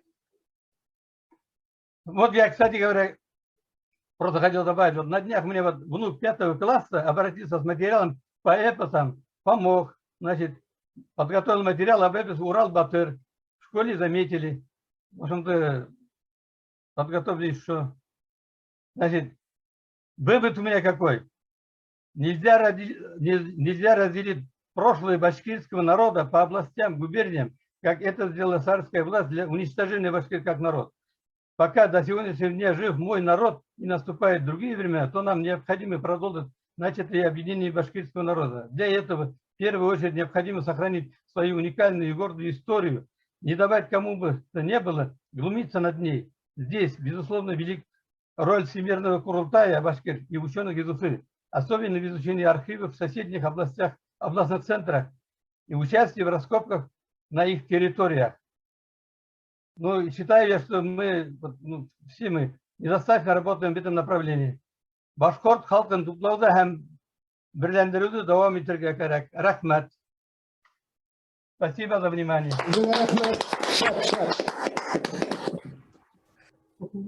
Да, как, очень, как конструктор.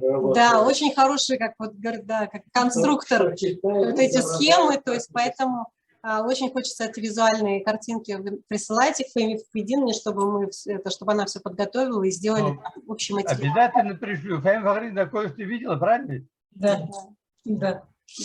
Вот еще очень интересная книга, это вот Черепанова, «Сборная власть». Очень много документов. Карипанов.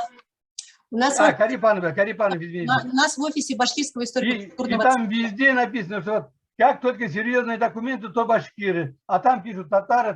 Как только документы о земле, а какой-то там распри, только башкиры пишут. Там тут много очень интересного, вот если посмотреть. Там даже есть такие, башкиры уничтожить, так например, грабить, все забрать. А татар, там так, татар, мещар, марийцев не трогать. Так и написано вот здесь вот. Горная власть. Хорошо. Смотрите, у нас, получается, сейчас один докладчик остался, и, в принципе, то есть наша конференция будет потом финальное напутствие и конференция. Приятно было хороших лиц, знакомых увидеть. Вам всем доброго здоровья. До свидания. Да. То есть сейчас я передаю слово. Сейчас я передаю слово Агишеву Мажиту Ураловичу. Это член исполкома Свердловского областного башкирского центра. Он выступит с темой «Проблема сохранения башкирского языка и культуры в Свердловской области». Передаю слово вам. Конференция «Подношу Добрый день, участники конференции. Меня слышно, да? Слышите меня? Слышим, Мишля. Слышим хорошо, очень громко. Как Светлана Ринатовна сказала в самом начале, что без прошлого у народов нет будущего. Полностью с этим согласен. Значит, вот действительно очень интересные лекции нам зачитали ученые, историки наши. Значит, интересно о родах, не только Свердловской области, но и по всему Уралу, коснулись и Южного Урала, Челябинской области. Очень интересно было. Ну, что, с чем-то можно и согласиться, с чем-то можно и не соглашаться. Конечно же, это индивидуальное мнение каждого человека. Например, я бы не согласен с тем, что со мной многие так считают, о добровольности вхождения Башкортостана в состав России. Ну, здесь можно и поспорить, конечно, есть на то и исторические факты есть, архивные документы есть. То, что 3-4 верных башкира от Уфимской губернии собрались и поехали к царю и заключить договор о вхождении, о добровольном вхождении в Башкортостан, это еще не значит, что показатель. Это не показатель всего Башкортостана. Башкортостан ведь это великая страна была такая. Вот насчет этого я хотел сказать. Значит, для сохранения, вот в будущем, для сохранения языка. Без языка нет народа, правильно, это все знают. Для сохранения языка, что нам нужно в первую очередь? Это, конечно же, в первую очередь нужны школы. Нормальные, хорошие воскресные школы. Тут мы вот с Юсуповой Фаимой Фахридиновной обращались и письменно, и устно обращались, к министру просвещения и образования обращались, Виктулану Юрию Ивановичу. Однако он отписал наше письмо Зибирцеву, это руководитель городского отдела образования. Ну, она нам ответ дала, что, возможно, на арендной основе вы можете арендовать классы в какой-либо школе. Ну, естественно, за плату имеется в виду арендовать. Откуда у общественных организаций, вот Екатеринбургской общественной организации, деньги? Мы же не коммерческая какая-то организация. Да и спонсоров очень сейчас тяжело найти. В наше время, когда общий экономический кризис идет, не каждый спонсор будет в течение, там, на постоянной основе спонсировать содержание воскресных школ. Так, вот это я хотел сказать. Потом, не только ведь же язык нужно сохранять, но и традиции, культуру. Допустим, для того, чтобы дети могли знать язык и развиваться, нужны еще и другие элементы. Вот для Республики Башкортостан, да и для администрации Свердловской области ведь большого труда не составит. Мы же башкиры, коренной народ вот, Свердловской области. Это историческая наша земля. Могли бы какой-то дом выделить, дом башкирской культуры назвать, там, или, я не знаю, каким-то. Туда бы и вот могли бы поместить и БИКС, кстати, который ютится вот маленькой комнатушке, где 10 человек может вместить. Могли бы собирать 100, 200, 300 человек башкир. Имеется в виду вот общественников, лидеров. И там же можно создать и школы, и развивать фольклор башкирский, и народные музыкальные инструменты, вот обучать детей особенно. Были бы, ну, открылись бы широкие возможности именно для истинного сохранения языка и развития всей культуры башкирской.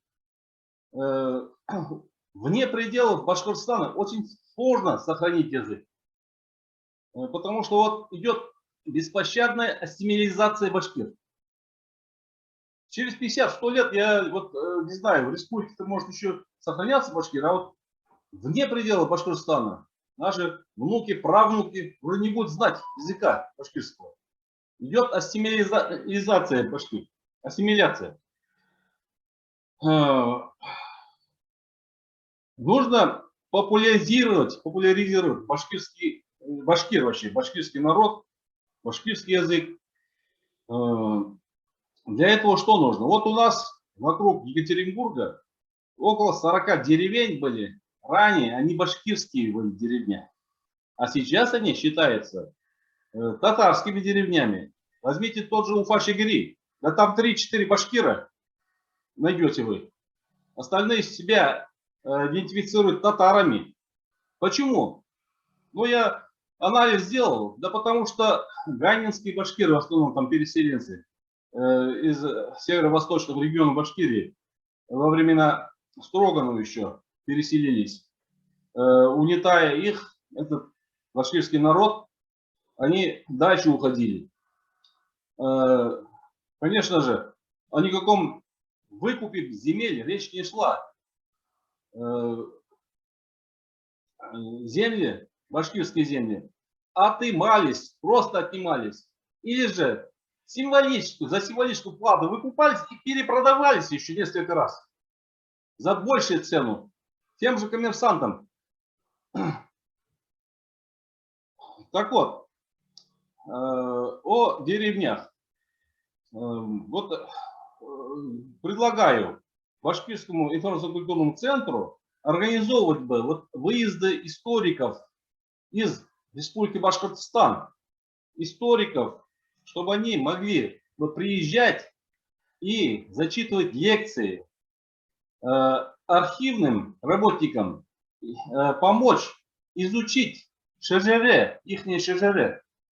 Почему они себя татарами начали считать? Потому что язык похож на татарский. У северо-восточных многие башкирские филологи не признавали же, да и сейчас не все признают, северо-восточный башкирский язык, который очень похож на татарский. Но это башкирский, они считают себя башкирским языком. Считает этот язык башкирский. Но вот в связи с этим, вот, в связи со схожестью языков, возможно, я думаю, многие башкиры, проживающие в деревнях башкирских, перестали себя идентифицировать с башкирами, а вот стали татарами называть себя. Такое нехорошее слово есть еще, татаризация башкир. Не согласен я с этим словом. Что значит татаризация? Что же их взяли и переделали язык, что ли, внушили, что они татары? С этим тоже я не соглашусь. Татары нам самые близкие по языку, по традиции, по культуре народ. Мы должны с ними дружить, общаться. И вот они тоже выпускают в свете вот сейчас будущей переписи населения приграничные районы, башкирские районы, там они говорят, что вот насильно нас приписывают башкирам, а мы татары. Так, вот эта вот работа как раз-таки ученых, историков, архиведов, разъяснять людям. Не нужно там насильно записывать, действительно, а нужно объяснять людям. Я вот так считаю. И здесь то же самое, работа должна проводиться. Выступления, лекции должны проводиться. Разъяснять людям, широко разъяснять, объяснять, что никто насильно не пытается их там перевести с башкир в татары или из татар в башкиры.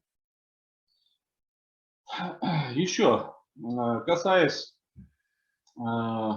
популяризации башкирской темы, башкирского народа, вот 4-5 лет назад, по-моему, это я точно не помню, в каком году, по федеральному каналу РЕН-ТВ выступил журналист Прокопенко, да? Все, наверное, видели это, все знают, об Ахмад-Заки Валиди Туган. Как он очернил? Чуть ли не фашистом, чуть ли не нацистом признал он его. Кто ты такой, журналист, чтобы вот так вот на всю страну сказать, что Ахмад-Заки лидер Башкортостана, лидер башкирского народа, его признать нацистом. И я ждал, знаете, вот так ощутил такой на себе, как будто ведро мусора взяли, не только на Ахмад-Заки Валиди слили на голову, а как будто вот я на себе ощутил, потому что я все-таки люблю башкирский народ. Я патриот Башкортостана. И вот я на себе ощутил вот этот мусор, который слили на Ахмад-Заки Валиди. И ни одного опровержения потом ведь не было. Я ждал опровержения. Нет, никакого опровержения не было. Бюст, вот Бурамбаев, как сказал, бюст Заки Валиди сняли со двора Санкт-Петербургского государственного университета. Ну кому этот мешал, этот бюст-то? Ведь он же первый, действительно первый человек, который изучил тюркологию, тюркскую науку вот, о тюрках. Ну почему? Он заслуживает, я думаю, не только бюста, но и памятника. Вот такое это самое. Теперь, телевидение БСТ. Так и ждем мы, ждем Свердловской области это телевидение БСТ, так и не приходит нам это телевидение. Есть коммерческие каналы, да, но не все имеют возможность подключить коммерческие каналы БСТ. Я вам скажу более. Вот есть федеральные каналы. В этих федеральных каналах говорят, нет времени у нас, знаете, вот нужно рассказывать про историю. Да нету времени, нету этих самых, чтобы ставить такие вот передачи про историю народов России. Хотя в России проживает более 190 народов. Даже мы, участники конференции, не все, наверное, сможем перечислить, какие именно народности проживают. Не говоря уже об студентах, детях. Вот, знаете, вы, наверное, все сталкивались. Есть в селах, поселках, малых городах. Возможно, я считаю, что из-за малограмотности этого населения, для них есть две нации. Русские и нерусские. И все, на этом все окончено. Нужно изучать вот по именно федеральным каналам, пустить.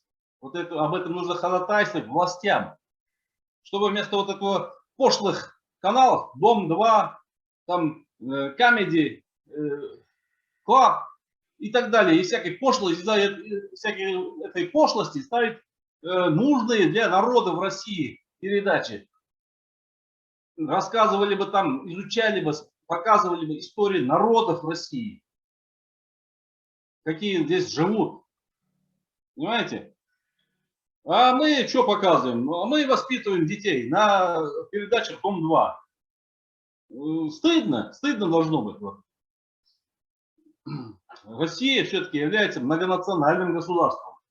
И это плюс, а не минус. Это наш выигрыш. Мы можем похвастаться перед другими государствами, что имеем более 190 народов. Имеем такую богатую культуру, богатый язык. Языки, сколько языков. Да, русских много. 80,9% по России проживают русские. Остальные 19,1% это остальные. Ну, есть там еще не определившиеся по национальности лица.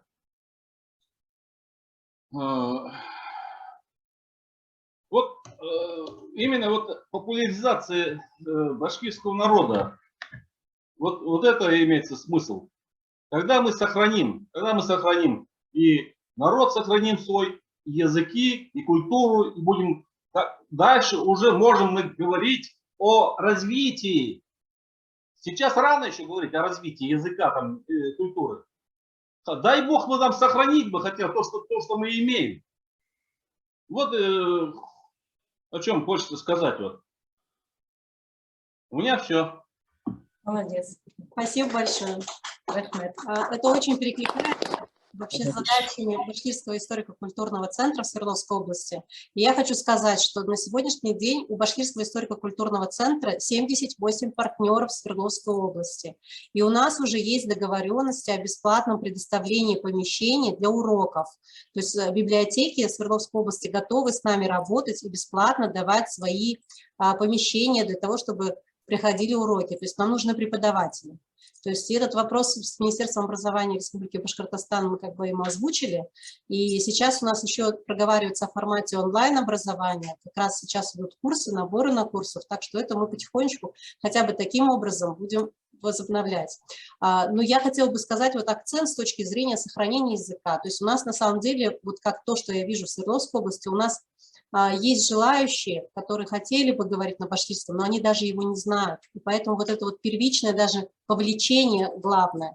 И поэтому мы идем, например, в такой стратегии. Вот Мирхайдарова Гульнас Гендуловна наша, она как раз в этом году поддержала несколько проектов. То есть один из проектов – это у нас то, что мы популяризируем башкирское кино. То есть вначале мы рассказываем о том, что есть такой народ. И вот, к примеру, фильм «Сестренка», снятый по повести Мустая Карима «Радость нашего дома», 10 779 зрителей посмотрело в 70 населенных пунктах. То есть цифры вообще фантастические. И это все делается при поддержке Министерства культуры Свердловской области. То есть это такой хороший пример доброго сотрудничества двух министерств культуры, нашего региона Свердловской области и Республики Башкортостан.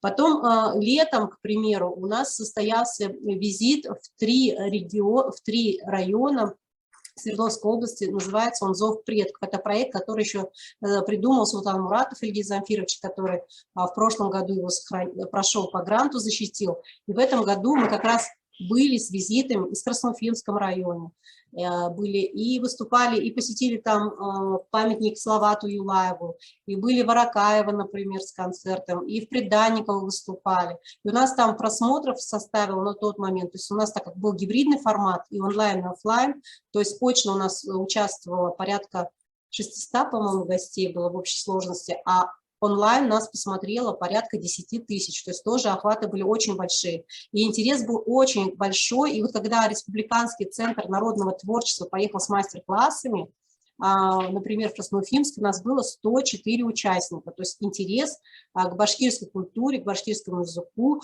к башкирскому кино, вот он такой в Свердловской области достаточно активный. И я вот хотела бы отметить, сегодня у нас в гостях есть Надыров Суфат Лутфулович, и как раз вот буквально позавчера у него состоялась презентация книги, которую они издали по 100 лет Мустай Кариму. И сейчас мы эту книгу будем активно в Свердловской области продвигать, как ну, то есть хорошие, красивые стихи именно башкирского поэта.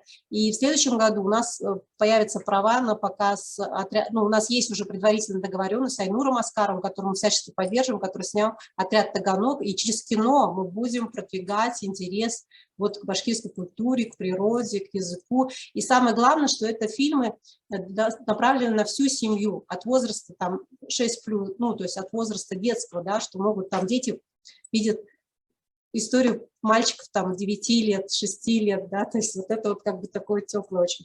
Ну и отдельно я бы хотела очень отметить это влияние, то, что мы провели Дни башкирской культуры. Например, Департамент внутренней политики, они говорят, что у вас по-моему, каждый месяц Дни башкирской культуры происходит в Свердловской области. Но реально, то есть вот этот был очень хороший, насыщенный год, когда я рада, что получилось и очно все провести. И приехала такая большая официальная делегация из Уфы, и у нас получилось прям, ну, такую серию мероприятий больших провести, и культурных, и конференций, то есть все это было. Спасибо вам большое, что вы так переживаете, поддерживаете, и вы в том числе являетесь таким вот мотиватором, наверное, толкателем, то есть таким вот, и это очень важно, вот эта активная позиция. Большое спасибо Фаиме Фахридиновне за то, что она уже 6 лет проводит эту конференцию, и мне нравится, что сейчас она у вас уже перешла в новый современный формат. Конечно, хотелось бы и встречаться очно, и транслировать, но обстоятельства нас учат представлять, выходить и в интернет, и в мировое, и то, что, например, вот когда мы делали «Башкиры Россия» с Домом дружбы народов, у нас было подключение 20 городов. Да? Вот. Подключение 20 городов. То есть я думаю, что эту традицию мы там продолжим. Сейчас я передаю слово Фаиме Фахридиновне для финального обращения. Ну да. Благодаря Фаиме Фахридиновне Юсуповой сохраняется здесь, в Свердловской области, башкирский народ. Главное, что вы женились и рожали. Спасибо. Я прошу слова. Судя по цвету волос, я среди вас самый старший. Нет, нет. Надир Мурзабаевич еще старше. Поэтому имею несколько слов, предложений.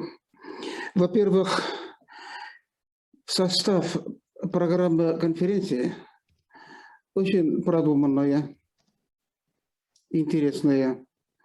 Я много лет ратую за то, чтобы профессиональные историки и краеведы вместе работали. Потому что историк-профессионал не может в каждом населенном пункте каждую историческую деталь изучать, фиксировать, публиковать. Это дело краеведов. Вот сегодня в этой конференции как раз получился симбиоз выступления профессиональных историков, причем солидных, крупных и интересных, активных краеведов. Надо продолжать эту традицию, мое предложение. Второе. Вот на этих конференциях, где идет сочетание краеведения и профессиональной истории, очень много интересных материалов для широкого читателя, для населения. Поэтому Фаима Фахридиновна и Светлана Ринатовна, надо попытаться опубликовать эти материалы, довести до читателя. Мы друг друга просвещаем, друг друга получаем интересные сведения, но до народа не доходит. А надо, чтобы наши слова дошли до читателя. Например, вот я не помню, по-моему, первая научная конференция была, когда проводила Фаима Фахридиновна, я выступал с докладом «Вклад башкир в развитие мировой цивилизации». Само название было чудовищно интересное. Масштабное. Да. Я этот материал собирал где-то в течение 2-3 месяцев. И она у меня, рукопись потерялась, материалы не опубликовались, труд пропал даром. А материал был очень интересный. Очень интересный материал был. Я находил башкир и в Сорбонском университете, и в Польше, и в Германии, в США, не говоря уже СССР, СНГ. Поэтому то, что мы говорим ежегодно, надо попытаться довести до читателя. Например, вот не успел как-то подать программу, мой сын Салават Назирович подготовил доклад для этой конференции. По его утверждению, Уктутский завод был построен на вотчинных землях салжиутских башкир. Уктусский завод сегодня входит в состав города Екатеринбурга. Чем мне интересный материал? Вот мы говорим, вот башкир не признает вотчинными землевладельцами Свердловской области, а он доказывает, что столица области была построена на башкирских землях. Поэтому надо добиваться общими усилиями публиковать наши материалы. Они очень полезные и крайне нужные для широкого читателя. И для будущего. Безусловно. Прошлое как опора для будущего. Исправлюсь. Нет, ФМАП, вклад башкир в мировую цивилизацию, эта книга или брошюра была опубликована, но было мало, надо было переиздать. Вот на самом деле в библиотеках нету. Она была опубликована. Она и у меня нету сейчас. У меня тоже нету. Но она была опубликована. Да, ведь? Опубликована. Спасибо. Можно, да? Можно, да? Назир Мурзабаевич Рахмет, в 2013 году это было событие, вклад башкир в развитие мировой цивилизации, да? Вы приезжали, вы приехали целой делегацией.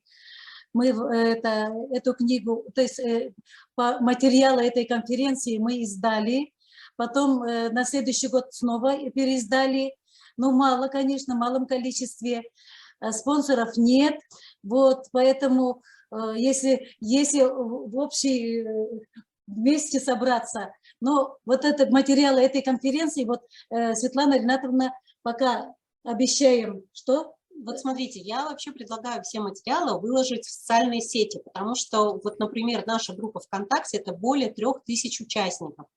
То есть, и когда оно хранится все в соцсетях, то есть все, кто желают, могут зайти, прочитать, ознакомиться. Потому что книга физически, ну, ее сложно, ее надо как-то заказать, во-первых, напечатать, где-то хранить. Конечно, это удобно, когда она есть под рукой, но в том числе мы можем предложить соцсети и хранить все там. Тоже хороший вариант. Рукописи ваши сохранились у меня, я вам перешлю, да, этот доклад ваш. И потом, когда мы провели «Башкиры, коренной народ Урала», мы не издали, денег не нашли, потом по башкирскому языку конференцию провели, затем мы провели это башкиры, основатели горного дела на Урале. Вот это материалы этой конференции помогла Академия наук Республики Башкортостан. Им спасибо говорим, издать. Тоже в малом количестве. Ну вот видите как, нужно спонсоров найти, нужно спонсоры нужны, чтобы наши ученые приезжали к нам из Уфы, в город Екатеринбург. Сегодня мы вас поздравляем, Назир Мурзабаевич, с исполнением 80-летия со дня рождения. Сегодня у нас на конференции самый старший участник – это не вы, а сегодня участник Фаил Сайдашев, Фаил Каримович Сайдашев. Он сегодня ночью приехал в город Екатеринбург, чтобы принять в онлайн-конференции. Сегодня он перед нами выступил. Значит, представитель гайминских башкир из города Перми. Ему 85 лет. Спасибо ему. Спасибо всем участникам, кто принял участие на сегодняшней научно-практической конференции. Мы то есть очень хорошие мнения это по истории башкирского народа услышали, хорошие факты. Но я считаю, я всегда так говорю, этого недостаточно. Мы не услышали на вопрос старшего преподавателя УРФУ, историка-архивиста Алексеева Станислава Дмитриевича. Вот именно здесь, где памятник Татищева и Генину, на этом месте, и где у нас бывший дом мира и дружбы, резиденция губернатора, по этим местам были башкирские селения. Нужно будет обратиться в Пермский архив или Московский архив, как предлагает Гатиатуллин Зульфар Габитович, что нам нужно обратиться туда. Ну, вот Атманов Айтуган Ирикович обещал в прошлом году, что мы найдем деньги, попросим у президента Гаязова и командируем в эти архивы. Ну вот, задача за вами, задание за вами. Значит, дорогие наши ученые, мы к вам обращаемся всегда за помощью, и помощь эту получаем. Сегодня здорово, хорошо выступили. Спасибо всем. Нужно изучать историю башкирского народа, нужно изучать башкирский язык и, да, башкирский язык. И это мы никогда не прекращали изучать в городе Екатеринбурге. Мы, когда региональный компонент это разрешили, 97 год, в 98 году мы приняли участие, и мы открыли воскресные классы сразу в 2 школах Орджоникидского района. 167-я школа, 30 детей ходили разного возраста. Но потом, когда уже региональный компонент убрали, мы не переставали, где наш башкирский театральный коллектив «Ядкар», где работал 10 лет, мы там воскресный класс проводили, в воскресном классе. И дети, которые ходили в творческий коллектив, Тамсылар и Ядкар, они изучали башкирский язык. А сейчас в городе Екатеринбурге у нас в библиотеке номер 31, ремесленный 7, обращаются даже русские, обращаются дети и взрослые по воскресеньям. Мы изучаем башкирский язык. Вот мало, конечно, этого недостаточно. В городе Екатеринбурге 7 районов, 30 районов Свердловской области. Нужно в каждом районе города Екатеринбурга открыть воскресные классы. Я согласна с этим. Спасибо за внимание.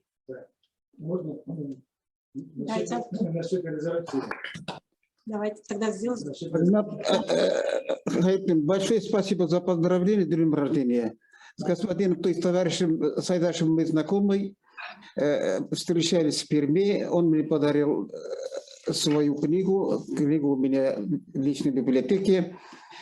Ну, вы позвольте от имени всех участников конференции вас благодарить. Вы фанатик. В каждом регионе вот таких деятелей, которые защищают, развивают башкирский язык, башкирскую культуру и сохраняют, изучают башкирскую историю. Спасибо вам большое. Я присоединяюсь. Спасибо. Рахмет, спасибо. Исмагилов по резолюции. Вот, уважаемые коллеги, просим дополнить резолюцию, дайте свои предложения, подготовим протокол и вот резолюцию.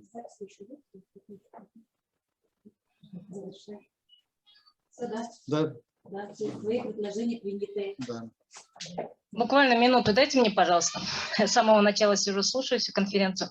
Клара Ижбулдиновна Аглиуллина, член Совета общества краеведов Республики Башкортостан. У меня буквально минута. Общество краеведов Республики Башкортостан совместно с Государственным автономным учреждением науки Республики Башкортостан «Башкирская энциклопедия» начал проект «Населенные пункты Башкортостана». Поэтому приглашаю всех участников конференции Свердловской стороны, с Челябинской стороны, краеведов принять участие в этом проекте и написать историю, прислать материалы на краеведу rb@mail.ru, материалы о населенных пунктах Свердловской области. Дело в том, что этот проект будет у нас реализован в двух форматах.